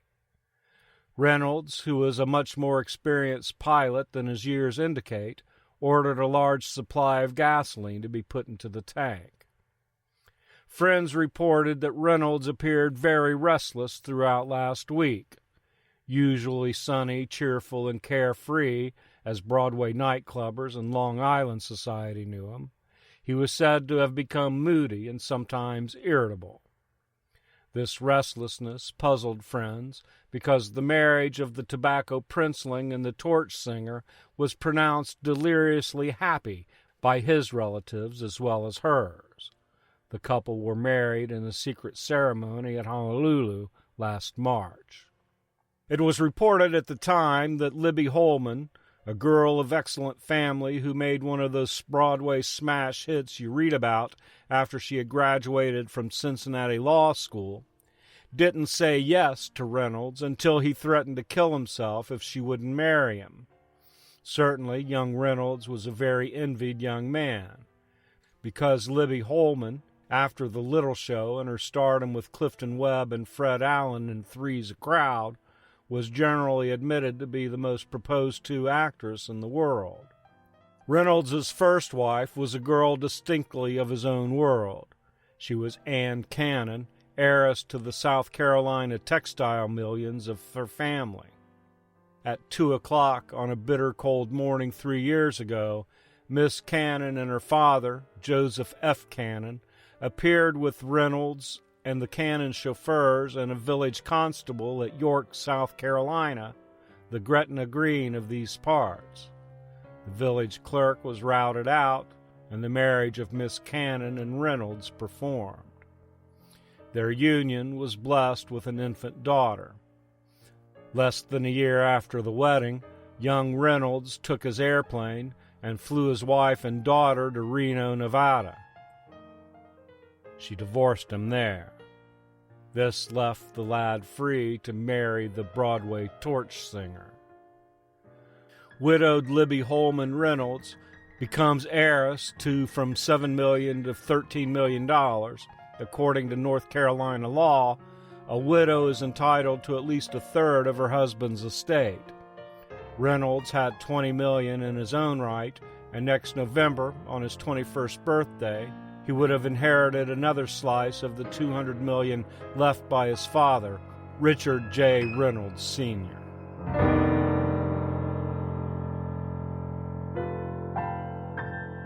July 7th, 1932. With Libby Holman in the throes of a nervous breakdown while officials wait to question her, the supposed self-destruction of her husband, Zachary Smith Reynolds of the Tobacco Dynasty, tonight appeared to be far from a closed book. Meanwhile, it was learned that just before the singer collapsed early yesterday morning, she sobbed out an admission that she was lying on the bed with her husband in their sleeping porch chamber when the bullet was fired into his brain. She denied she was in the adjoining bathroom, as was reported in early accounts of the tragedy. 2 physicians and a half-dozen nurses fended off authorities who visited Reynolda, a palatial estate of the tobacco heir 3 miles from Winston-Salem. At the same time, Reynolds's hectic friendship with Albert Walker, temporarily residing in the Reynolds house, and the tobacco heir's recent bolt from his home at 1 o'clock in the morning came under official scrutiny. On the night of July 3rd, Reynolds and Walker remained away from the Reynolds home most of the night, it was revealed today. They stayed in room 932 at the Robert E. Lee Hotel in Winston-Salem, the room being registered in Walker's name. They checked into the hotel at 1 o'clock in the morning. At 5, Reynolds walked out, apparently in a huff. For some reason, he did not return to his home, but went to another hostelry, believed to be the Carolina, although records there do not carry his registration. An in-law of the Reynolds family, Henry Walker Bagley, who arrived here this morning, admitted the widow had not talked with any members of the family or with investigators. Bagley's wife is the former Nancy Reynolds, sister of the dead man. Bagley said, quote, "Libby hasn't seen any of the family yet. We will be perfectly satisfied if the authorities agree on a verdict of suicide." R.E. Lassiter, a director of the R.J. Reynolds Tobacco Company and guardian of Smith Reynolds, declared, quote, "Libby and Smith were devoted to each other. None of us has the slightest suspicion affecting her. As to Smith's departure from his home on the morning of July 4th, I have not heard of it, but if he did leave his home at that hour, I'm certain there was no harm in it." Unquote. Early on the morning of July 6th, just before his death, Reynolds was preparing to leave his bride again, Coroner Dalton asserted today. Walker was waiting downstairs for Reynolds, who had suggested that they go out together, when he heard the fatal shot, and a few moments later heard Libby's scream. Walker is the son of B.B. Walker, another of the wealthy men of this town. He has a costly home on Country Club Road and formerly was in the insurance business. Young Walker and Reynolds had long been boon companions, having recently returned from a European trip which they took together. Both were interested in aviation, passing much time at the municipal airport, which Walker and his friends recently leased from the city. To be in each other's company constantly, Walker recently had taken up residence at the Reynolds home. Reynolds feared an invasion of his home. He kept a gun in his own room and recently had given one to Walker. This weapon was found in Walker's room on the first floor by Sheriff Scott, who searched the premises after the 20-year-old heir had succumbed 4 hours after the shooting. What fear loomed in Reynolds's mind has not been ascertained, although in certain quarters it was suggested he feared thieves. The home of A.H. Galloway, neighbor of the tobacco family, recently was looted of $250,000 in jewels. A young man named Wallace Scales is under arrest in connection with that haul. The bullet that killed Reynolds was from a smaller weapon than that found in Walker's room. When Walker waited downstairs for the chum who never appeared, he was clad in a bathing suit. He had donned it earlier during a gay party attended by a dozen guests. He had put it on, he told investigators, so that he might serve as lifeguard in case anyone had difficulty keeping afloat in the lake on the Reynolds estate, where all present went swimming shortly before the shooting. Walker had been afraid Smith might commit suicide, he told authorities today. He said that was the reason for accompanying the tobacco heir on the excursion to the Robert E. Lee Hotel, and again his reason for planning another nocturnal sortie the night of his friend's death. He failed to explain whether he intended to change from his bathing togs before starting away. This afternoon, Reynolds's body was carried into his magnificent home, having been brought thither by an undertaker's hearse. In the baronial system of society which prevails in this tobacco country, the Reynolds family has its own church. Services for the Reynolds scion will be held at the home tomorrow morning by Dr. D. Clay Lilly, pastor of the Reynolda Presbyterian Church, which is within the confines of the estate. Burial will be in the family plot in Winston-Salem Cemetery. The widow's parents, Mr. and Mrs. Alfred Holman, arrived from Cincinnati tonight. They declared that so far as they knew, the marriage was of the happiest, and only last Saturday they received a letter from their daughter telling of her happiness. Meantime, speculation as to the probable disposition of Reynolds' share in the vast estate of his father, the late R.J. Reynolds, failed to develop any definite information. The elder Reynolds, who died in 1918, provided in his will that his 4 children, of whom Smith was the youngest, should receive stipulated annual incomes between the ages of 21 and 28, becoming eligible for shares in the principal of the estate upon obtaining the latter age. It provided for their children, but a friend of the family explained it made no provision for the wives and husbands of his 2 sons and 2 daughters. Smith's share of the estate was estimated at $25 million.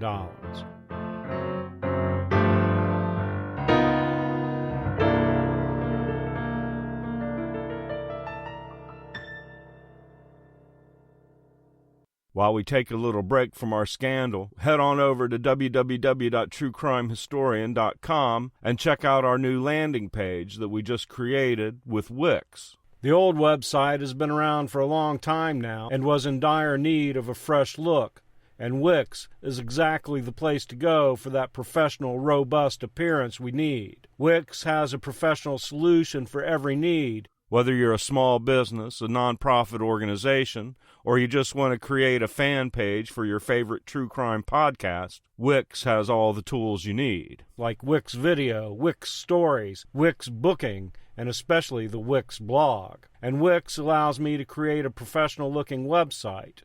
Wix takes care of all the heavy lifting, like reliable hosting to keep your website safe and secure, custom domains and mailboxes, email marketing, and more. So get started today for free at www.wix.com/TCH1 and apply the code TCH1 at checkout to get a 10% discount when upgrading to premium. Wix.com/TCH1 and applying the code TCH1 to get 10% off when upgrading.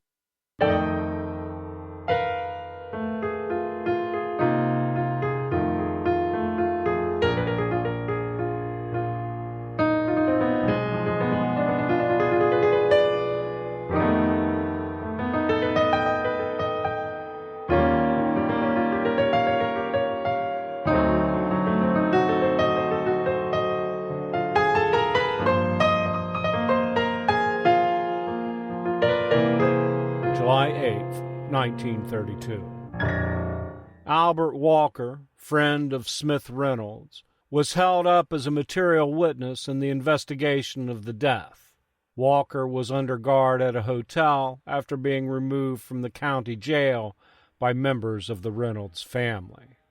Libby Holman Reynolds testified at a coroner's inquest today that her mind was a blank from the time she went to bed Monday night until Wednesday night, with the exception of a brief interval when she saw her husband, Smith Reynolds, kill himself. The actress, bride of the heir to the immense Reynolds tobacco fortune, said she recalled a brief mental flash early Wednesday morning when the tragedy took place.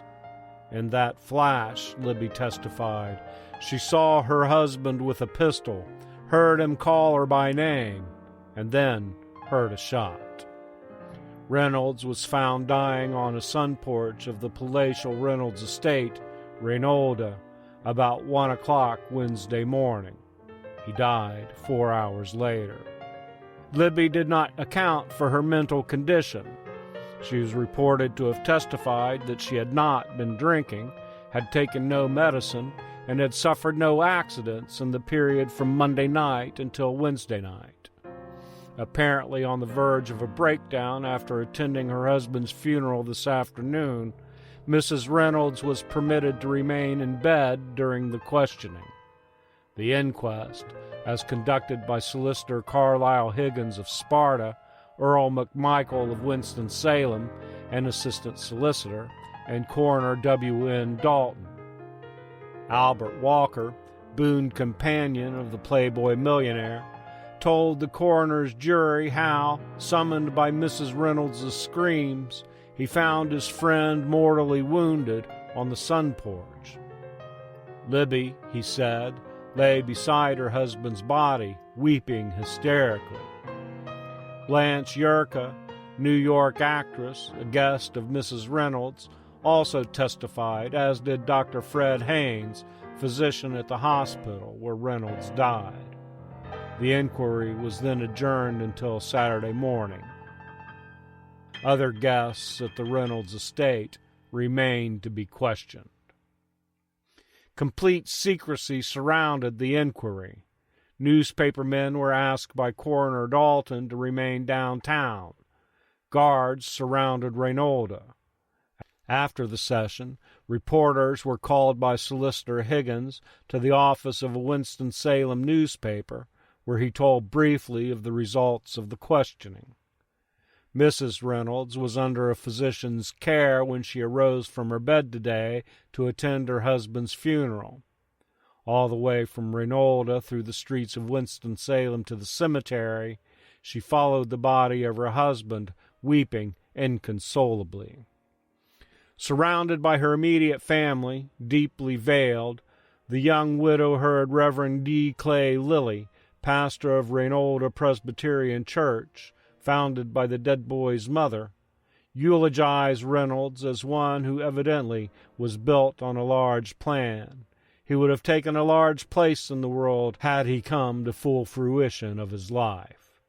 The minister spoke of Reynolds's love for aviation, of his daring to encircle the globe before he came to his full majority. Mrs. Reynolds was near the point of breaking down completely.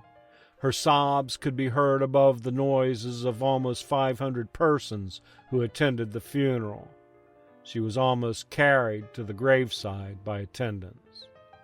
As the benediction was pronounced, her father helped her back into a car, and the party left without seeing the coffin lowered into the ground.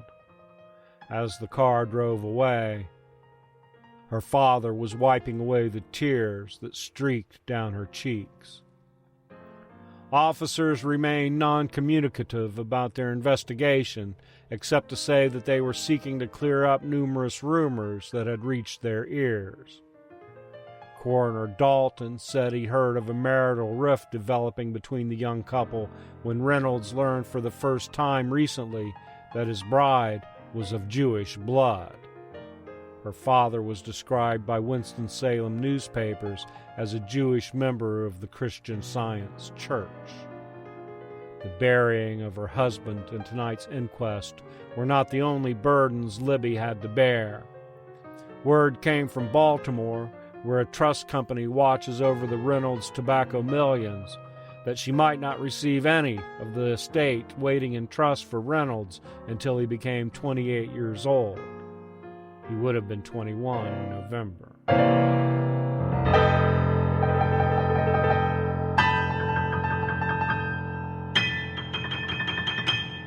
Libby Holman was contemplating a return to the stage against the wishes of her husband.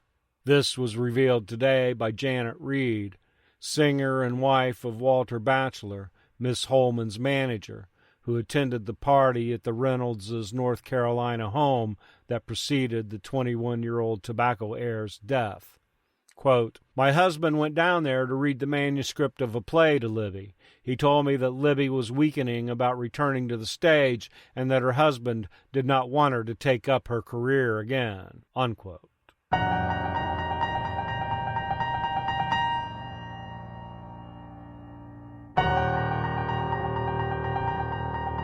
New York City, July 10th, 1932. True Broadway friends today told the story of the bizarre romance of Libby Holman and the late Smith Reynolds.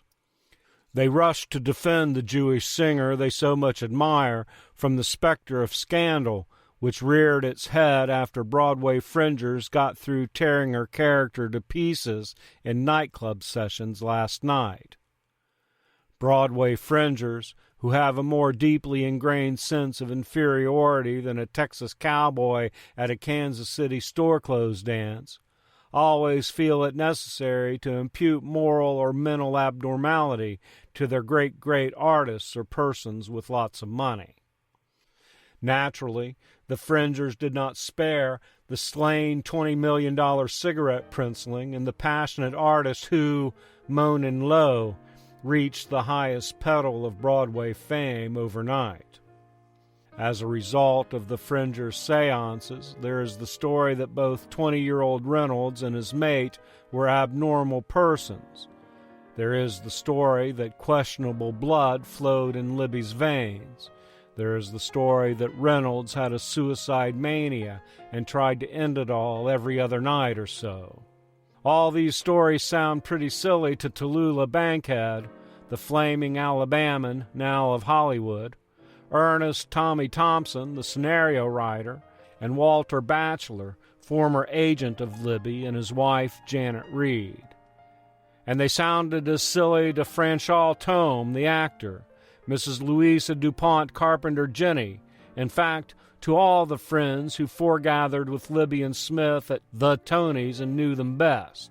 The crowd, which gathered at lavish spinning Smith Reynolds' table at the Tonys, called the Tonys to distinguish it from many other Tonys in New York, and later trailed along to Harlem dancing parties, branded these stories as untrue today.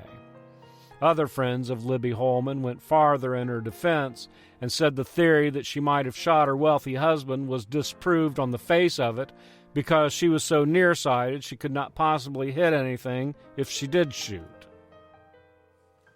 Howard Dietz, librettist, the man whose songs aided in making Libby's meteoric career possible, spoke frankly of her poor sight.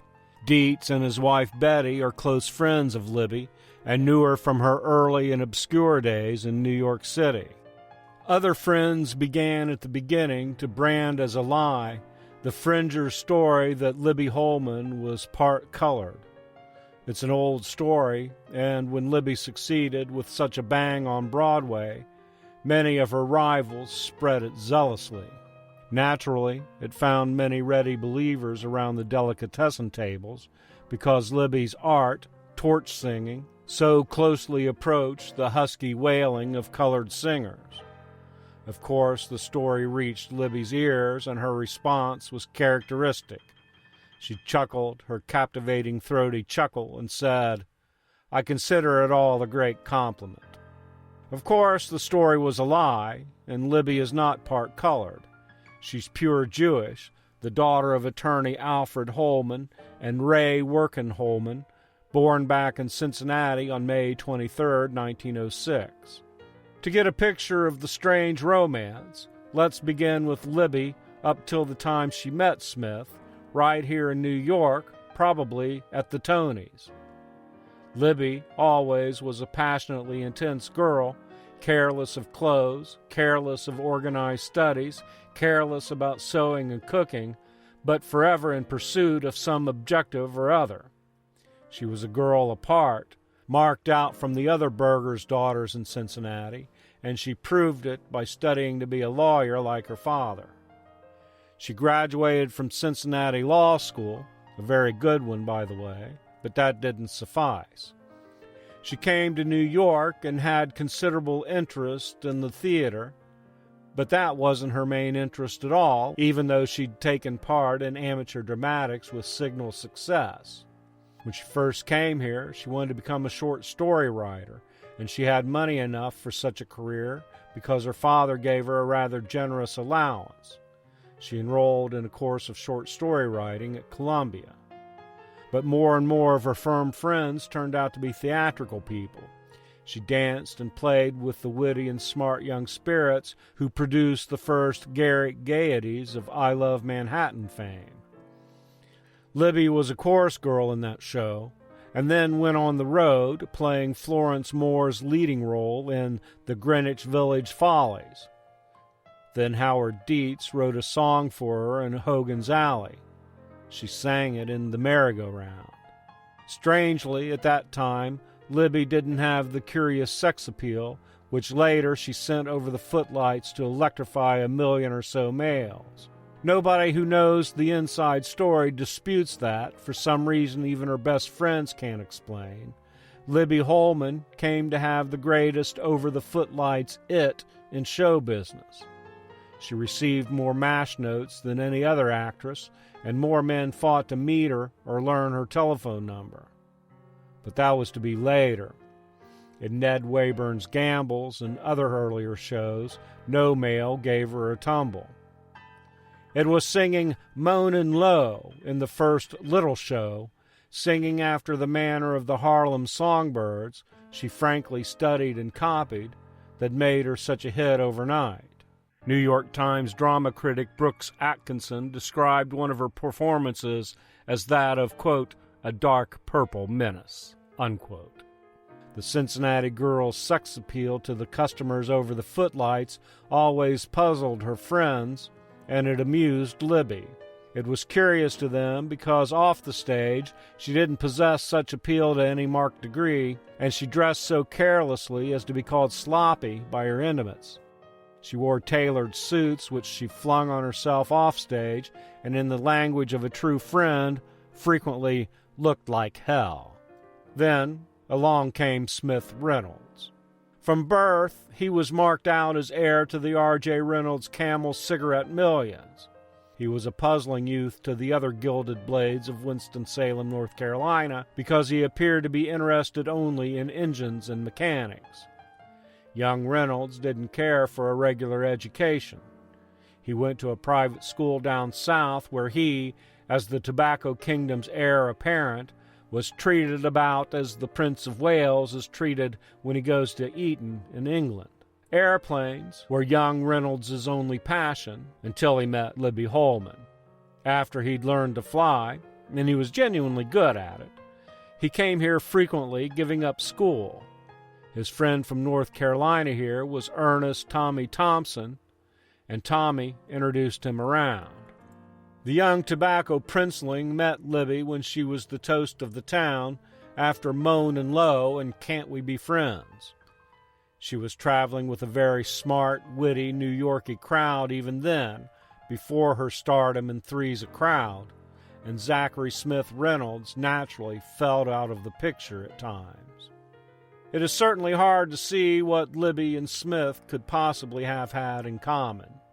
She was the darling of New York's most brilliant Broadway satirists and stage folk, herself passionately interested in mental and emotional problems. He was a pampered, weedy lad who never had a problem and was interested only in airplane engines. But Smith did fall very much in love with Libby. He probably would even have sacrificed his airplane engines for her. Those were his only two loves, Libby, whom he didn't understand, and the airplane engines, which he did understand exceptionally well. After Three's a Crowd, Libby and Smith met again in Paris. He pursued her frankly.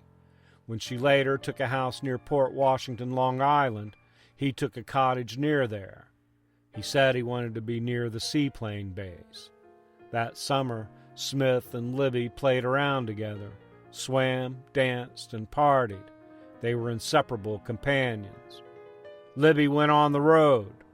The torch singer always refused to take seriously the many men who fought for a smile from her.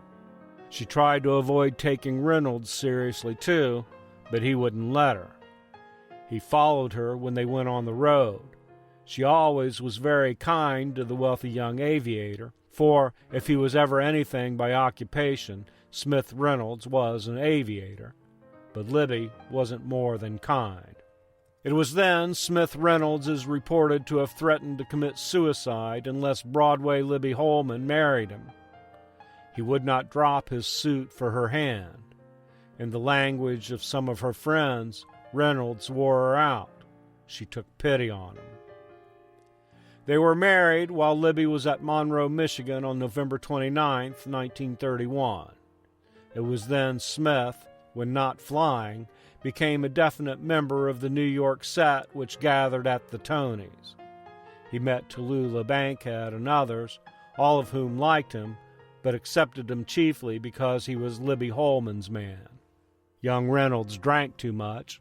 Everybody who knew him agrees. Although he's never been to college nor experienced any of the rough and tumble with other young men of his age, he drank like a college freshman, many highballs and fast.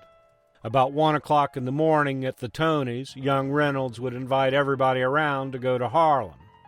With Tallulah Bankhead and others, Smith and Libby were tremendously interested in Harlem's side street cabarets. They loved to sit from 2 a.m. until dawn, listening to a plump colored singer wail Stack-a-Lee or one of the other numbers.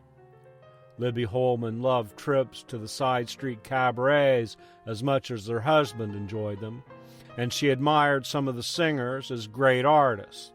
She studied them zealously, for after she gave up short story writing, she devoted herself to dramatics with her usual intensity. Young Reynolds was still groping while his wife devoted herself to dramatics and the masters of her profession. Smith hadn't found himself, except as an airplane pilot and mechanic. Libby had decided to make herself an actress of the first rank. Until she married Reynolds, she had not cared for any man especially, and as Smith's wife, she chose to devote her life to the drama.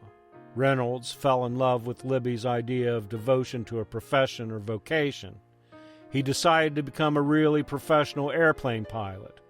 That is why a paid tutor was preparing for him an NYU aeronautics course at Renolda, the North Carolina estate, last week. There are grounds for the belief that the multimillionaire aviator did, in his teens, entertain thoughts of suicide.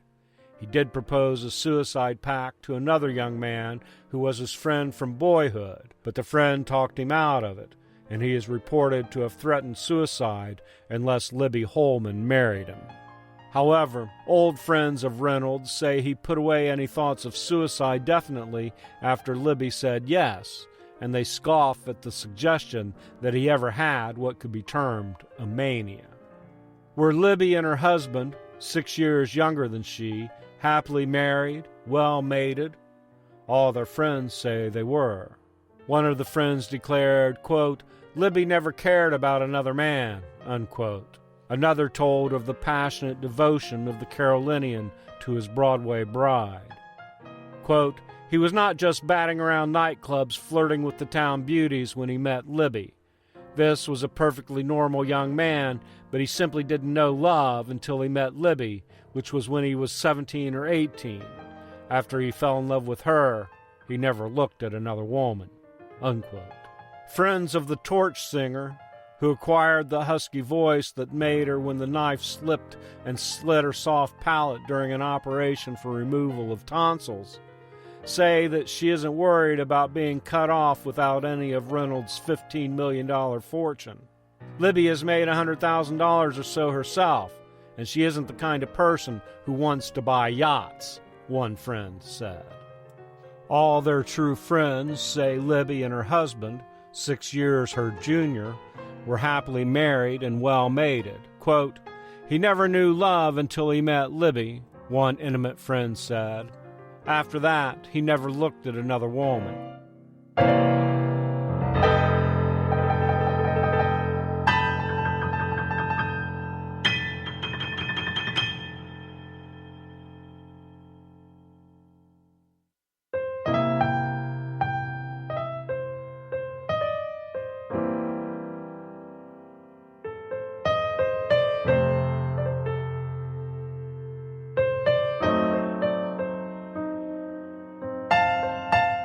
Winston-Salem, North Carolina, July 10th, 1932. A mysterious shooting episode in which someone fired at Smith Reynolds at a gay party at Port Washington, Long Island last summer is under investigation by authorities here who are seeking to explain the young man's death early Wednesday morning. Libby Holman, his 26-year-old widow, who was a prisoner at the palatial Reynolds estate here, was present at the party, and it is reported other stage celebrities also were guests. Whether the gun on that occasion was discharged accidentally or intentionally is undetermined, but it is known the bullet pierced Reynolds' sleeve. The party was held either late in June of last year or between July 25th and August 1st. The incident took place months prior to the singer's secret marriage to Reynolds. While the Broadway blues singer, in her room at the Reynolds estate, prepared herself for a renewed inquisition into the death of her 20-year-old husband, authorities here bared the true facts of her marriage. Libby and the scion of the $60 million tobacco family were married in Monroe, Michigan, and not in Hawaii, as they told their friends in New York last May. In her first session before the coroner's jury, Libby, testifying in bed with half-closed eyes, admitted she and Smith were married secretly in Monroe, November 29, 1931. Investigation revealed that they obtained their license November 23rd, the day the divorce decree of Reynolds' first wife, Ann Cannon Reynolds, textile heiress, was handed down. Michigan law requires couples wait 5 days after obtaining the license, so Libby and the infatuated tobacco heir were married at the first moment possible after Smith had obtained his marital freedom. Records in Monroe show the license was marked "Do Not Publish," an arrangement permissible under Michigan state law. Monroe is halfway between Detroit and Toledo, Ohio, and until Michigan passed the 5-day residence law, the town was a famed Gretna Green for Ohio young people. Why the pair shrouded their marriage in secrecy is a question that will be investigated when the jurors interrogate Libby anew. Why she and Reynolds told newspaper reporters and others in New York that their marriage was contracted in Hawaii on Reynolds' round-the-world air trip is held potentially important in the investigation of the boy's death. Libby's strange disappearance from the dinner party at her home that preceded her husband's death was explained partly today. Merrymakers there said that at 9 o'clock, when she left the festivities and went upstairs with Blanche Yerka, dramatic actress, who was and still is her houseguest. They told the others they were going over the script of a play. Today it was revealed Libby declared she was planning to appear in a Czechoslovakian play in the fall, and Miss Yerka, a Czechoslovakian, was coaching her in the accent. The production was one Miss Yerka saw in Prague. The dark-skinned Broadway blues singer was a prisoner in her own room at the palatial Reynolds estate, 4 miles from Winston-Salem. She fought to pull herself into shape for the second act of her inquisition regarding the manner in which her young husband met death as she lay near him in bed in their open-air sleeping chamber. Libby is expected to be the principal witness when the coroner's jury reconvenes at the Reynolds estate tomorrow afternoon. It is believed her testimony, as before, will be taken in her own room while she remains in bed. At her last session, she told of the 2-day amnesia she suffered before and after her husband's death, with the exception of the single flash when she heard Smith call her name, saw him standing at the foot of the bed with the gun in his hand, and saw him fall. Her father, Alfred Holman, was present when she gave this testimony. As she lies there, a material witness in the investigation, a deputy sheriff stands at her door day and night. She is permitted to see no one except in that official's presence. She never has explained how it was that, despite her protracted coma, she was able to entertain a group of guests at the birthday dinner she gave for young Charles G. Hill, how she was able to play bridge that night, and how, clad in bathing suit and robe, she went to the hospital when her dying boy husband was taken there unconscious. 19-year-old Ab Walker, wealthy Winston-Salem boy, whose company Reynolds appeared to prefer at times to that of his wife, today languished in Forsyth County Jail. He is also held as a material witness.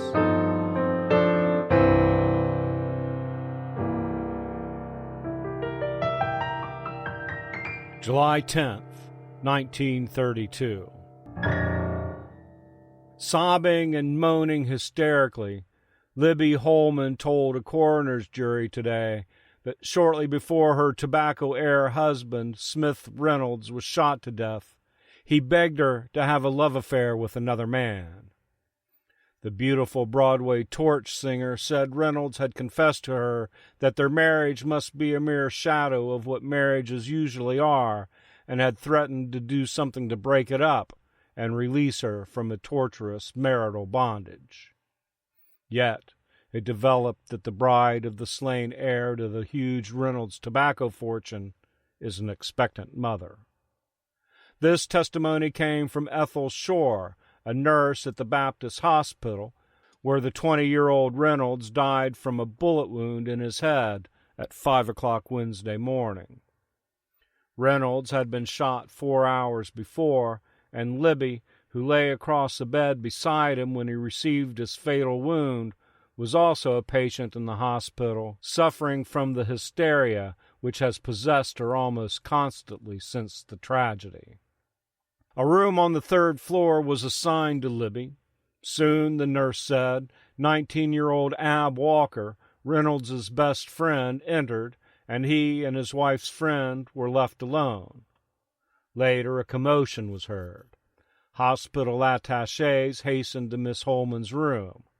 The nurse said they found the girl and Walker on the floor, both struggling to arise. Mr. Walker cautioned Mrs. Reynolds to say nothing about the shooting, said Miss Shore. Mrs. Reynolds kept repeating, "My baby, oh, my baby." Walker said, "What do you mean?" And Miss Reynolds said, "Didn't you know? I'm going to have a baby." Walker, summoned to the stand, admitted that Libby threw her arms around his shoulders during the midnight party that preceded the death of Reynolds, but he denied she had kissed him.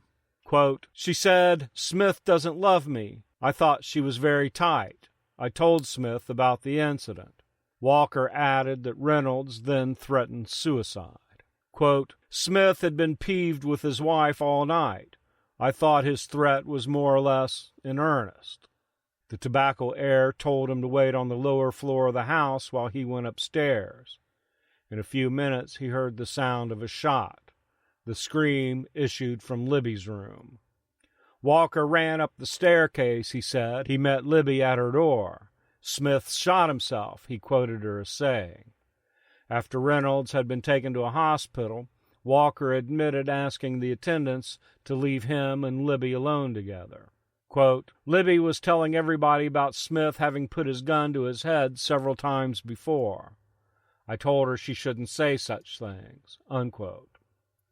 As he sat on the foot of the bed, occupied by the hysterical torch singer, he revealed that he suddenly fainted and fell to the floor. He didn't know that Libby toppled after him.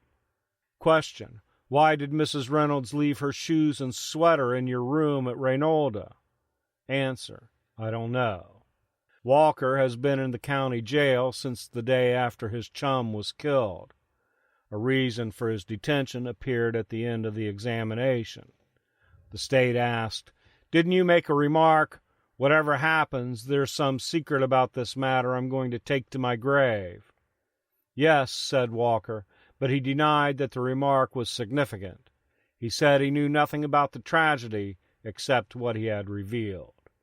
The jury also heard Libby's explanation of the mysterious bullet which plowed its way through a valuable antique table in the dining room of a residence at Port Washington, Long Island, which she leased last summer.